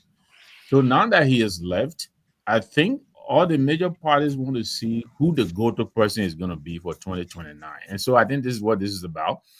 And for those who don't understand this, the CDC strategy, I'm not going to bother to explain it to them, but I think the CDC is planting a marker in Nimba, and they're spreading their shall we say, blessing. The three candidates, I don't think they care much about winning. I said this on the last show. They have 9 senators in the House, in the Senate. The next party that comes close is the CPP with 3 and UP with 3. So even if they don't win Nimba today, they still have, a sizable majority. They're not worrying about winning. They want to put their chips in and cash them in 2029. That's what they're doing. And that's why they're comfortable in supporting 3 candidates. They don't care whether either endorsing or that's not what they're playing. It's a long game for them. And I think it's a smart game. But I think we shouldn't write out Musa ability and the CMC. I know Dr. Budi has already, spoken on that. But I think Mark Blamer might surprise people. Musa has promised an upset, but I think it will be interesting. I understand the whole UP has descended on Nimba. I think the VP is in there. All of that. We'll see how this shapes up. But as to the major party, I think even Cummings endorsing. I think everybody is trying to plant their seeds, and as we look towards 2029, that's how I see it. But we'll see. April 22nd is just days away. We'll see. Okay. All right. Thank you so much. I just wanted before I turn it over to you, Mr. Tower. I just wanted to our man woke up, so I thought I'd get him in. Finally, World Cup. That's a thing. Yeah, And look, Stan Wallow, a good president doesn't necessarily mean a good senator or a good representative. A good representative, a good senator doesn't really necessarily translate to a good president. This idea that we think that, before you become president, you must go in a legislature and you must serve in a legislature is not always a true statement. Okay, some people are good executives, and some people are good legislators, good politicians. Liberia have not really benefited from a politician. So, so let's not try to make everybody a politician. Mr. Tao, as you close here, please, you speak a lot about changing the system. When you look at Nimba, what do you see? Do you see an opportunity or an effect of change, or do you see the same old? Okay. So, Nimba is one of the counties that I actually admire in Liberia. And this is why. Nimba is a very progressive county in terms of they do their best. I don't know how their leaders and even their regular citizens, because I have very close friends that I was in Ivory Coast with. You see, they're all doing something in Ganta. They're all doing something in Sanikwele. So it's like they have their conglomerate of guys that come together and they always try to do something. And so you see, Nimba is outpacing everybody in terms of and why there are political people there doing stuff, but actual real people that are not even government, that are not even politics. So apparently, maybe there is something that the people in Nimba have come to understand that the rest of Liberia need to look at, right? But look, when it comes to Nimba, like Dr. Booty and Mr. Nangwe said, I don't think it will be a while before it's another Godfather, right? Nimba is now going to be split between like different sways, unless all of the people that are the top people, they all jump on one party, which seems to be almost impossible based on everybody trying to look out for their own block and their own interests and stuff like that. But it's going to be interesting in terms of the people that are in the race and what they do and what they don't do. I'm not really familiar, but just overall, I know that it's going to be difficult for one person to actually dominate Nimba like the way, and that is why you see a lot of people throwing their hat when Prince Johnson was living. People kneel down at his feet so he can bless them, so that they can be able to get vote in Nimba. So that is what I would say about that. But look, when it comes to the 1847 to now, gentlemen, we need to look at the foundation of how that country was set. Okay, everybody say here that yes, we missed the opportunity. What opportunity? The foundation was not right. And you couldn't have really blamed the American Liberians to say they should have, because they were Americans. So they came in and they were not going to try to adapt. And that was the mistake that they made. But now since 1980, when the indigenous people got there, what happened? They missed the opportunity. And let me say here, the progressives, yes, they were in power.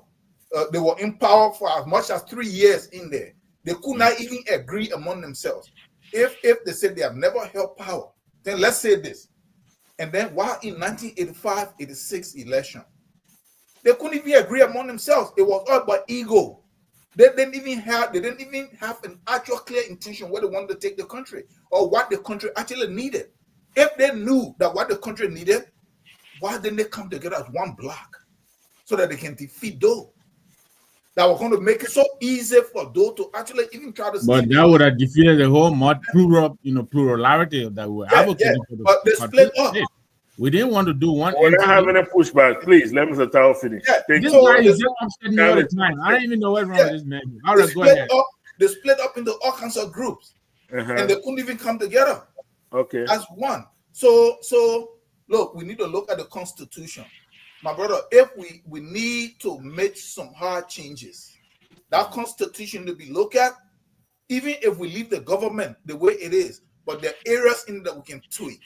Yeah. Why is it that representatives and senators are still setting their own salaries? Why is it that we agree with it, that they put in there, they have stuff on the book that they have to give people that they're already paying all this money, all the benefits and all these different things. This needs to be removed. Look, we need to agitate. For me, these are the areas that we need to agitate from. But look, somebody said something. We should stop mentioning Liberia and stop mentioning Burkina Faso. I watched at least 3 of the shows this week on FOL. These are 2 different forms of government. You are using one that is democracy in its corrupt form, and using one that cut out all that legislation and everything, and there is somebody single-mindedly working towards moving the country. Okay? So we shouldn't mention it both. And then somebody on one of the shows last night said, maybe we need to have a Burkina Faso type of government. But then they raised a very good point, that if we were to even do a look in our army, you don't have anybody that has the mindset of Traore or of Sankara or of Jerry Rowland. And that's true. We don't have that. So it's going to even be messy. Okay? So, but we need to at least take the little steps I've been saying here. And more people, I watch the shows, the other shows, when I'm driving from work, they're agreeing with me. My brother, the legislature is a drag and a waste in that country. It needs to be abolished. If you have a finger that is destroying the whole body, remove it. And then when the technology is good, at some point that you can attach the finger back, you attach it. But it needs to be gone. Okay. What did the legislature do? Pass budget and concession. Put those stuff up for referendum. That way, if you go ahead and put in the 40 million for executive mansion, see if the Liberian people agree with it, and they put only 500,000 for education. But look, to close on the final one, I want to tell all the Liberian people and the people in America in the diaspora, Mhm. I am here. I am not against nobody. I'm not advocating for them to kill anybody. What I'm advocating for is that I love Liberia more than I love any diaspora. I'm here. I don't have to be part of the gang. That if you are going to go to Liberia, for you to say you're going to go serve in government, we here, we have the right for us to call you out, even if it is two people. And if the two people are going to take action that is counterproductive to Liberia's development and advancement, we have to point it out. And we have to start a movement here that if you go out there and you commit a crime and that you come back here, the evidence can be collected and you are prosecuted. If 2 or 3 of these people, 5 people from the diaspora were sitting in jail because of what they did in Liberia, and the government could be proven in a court of law here. Yeah. You'll find out only those that are actually able to serve, only those that want to actually do something will get there. I'm not talking the Liberian people understand. Thank you. Thank you, Mr. person, you leave and you go do your business. You go do your stuff in Liberia. They don't care about you. We're talking about those of us that go to be in government and then end up harming the country. We say we are at the higher level. Let us demonstrate that. Thank you. To whom much is given, much is expected. Thank you so much. Thank you so much, Mr. Tao. Thank you so much, Mr. Namwe. Thank you, Mike. Thank you, Mr. Tao. Thank you to our audience as well. Thank you. Yes, thank you so much to our audience on this Palm Sunday. Thanks for taking the time to join us. We always appreciate you guys spending your time with us. And in closing, we all come here and we express our personal views, but it's always towards the love of our country. And even when we disagree out of love for our country and what we believe should be happening. So with that, I will go ahead and end with our theme song, "We Are All Liberians." You guys have a great week, a safe week, and I hope to see all of you next week. We are Liberians.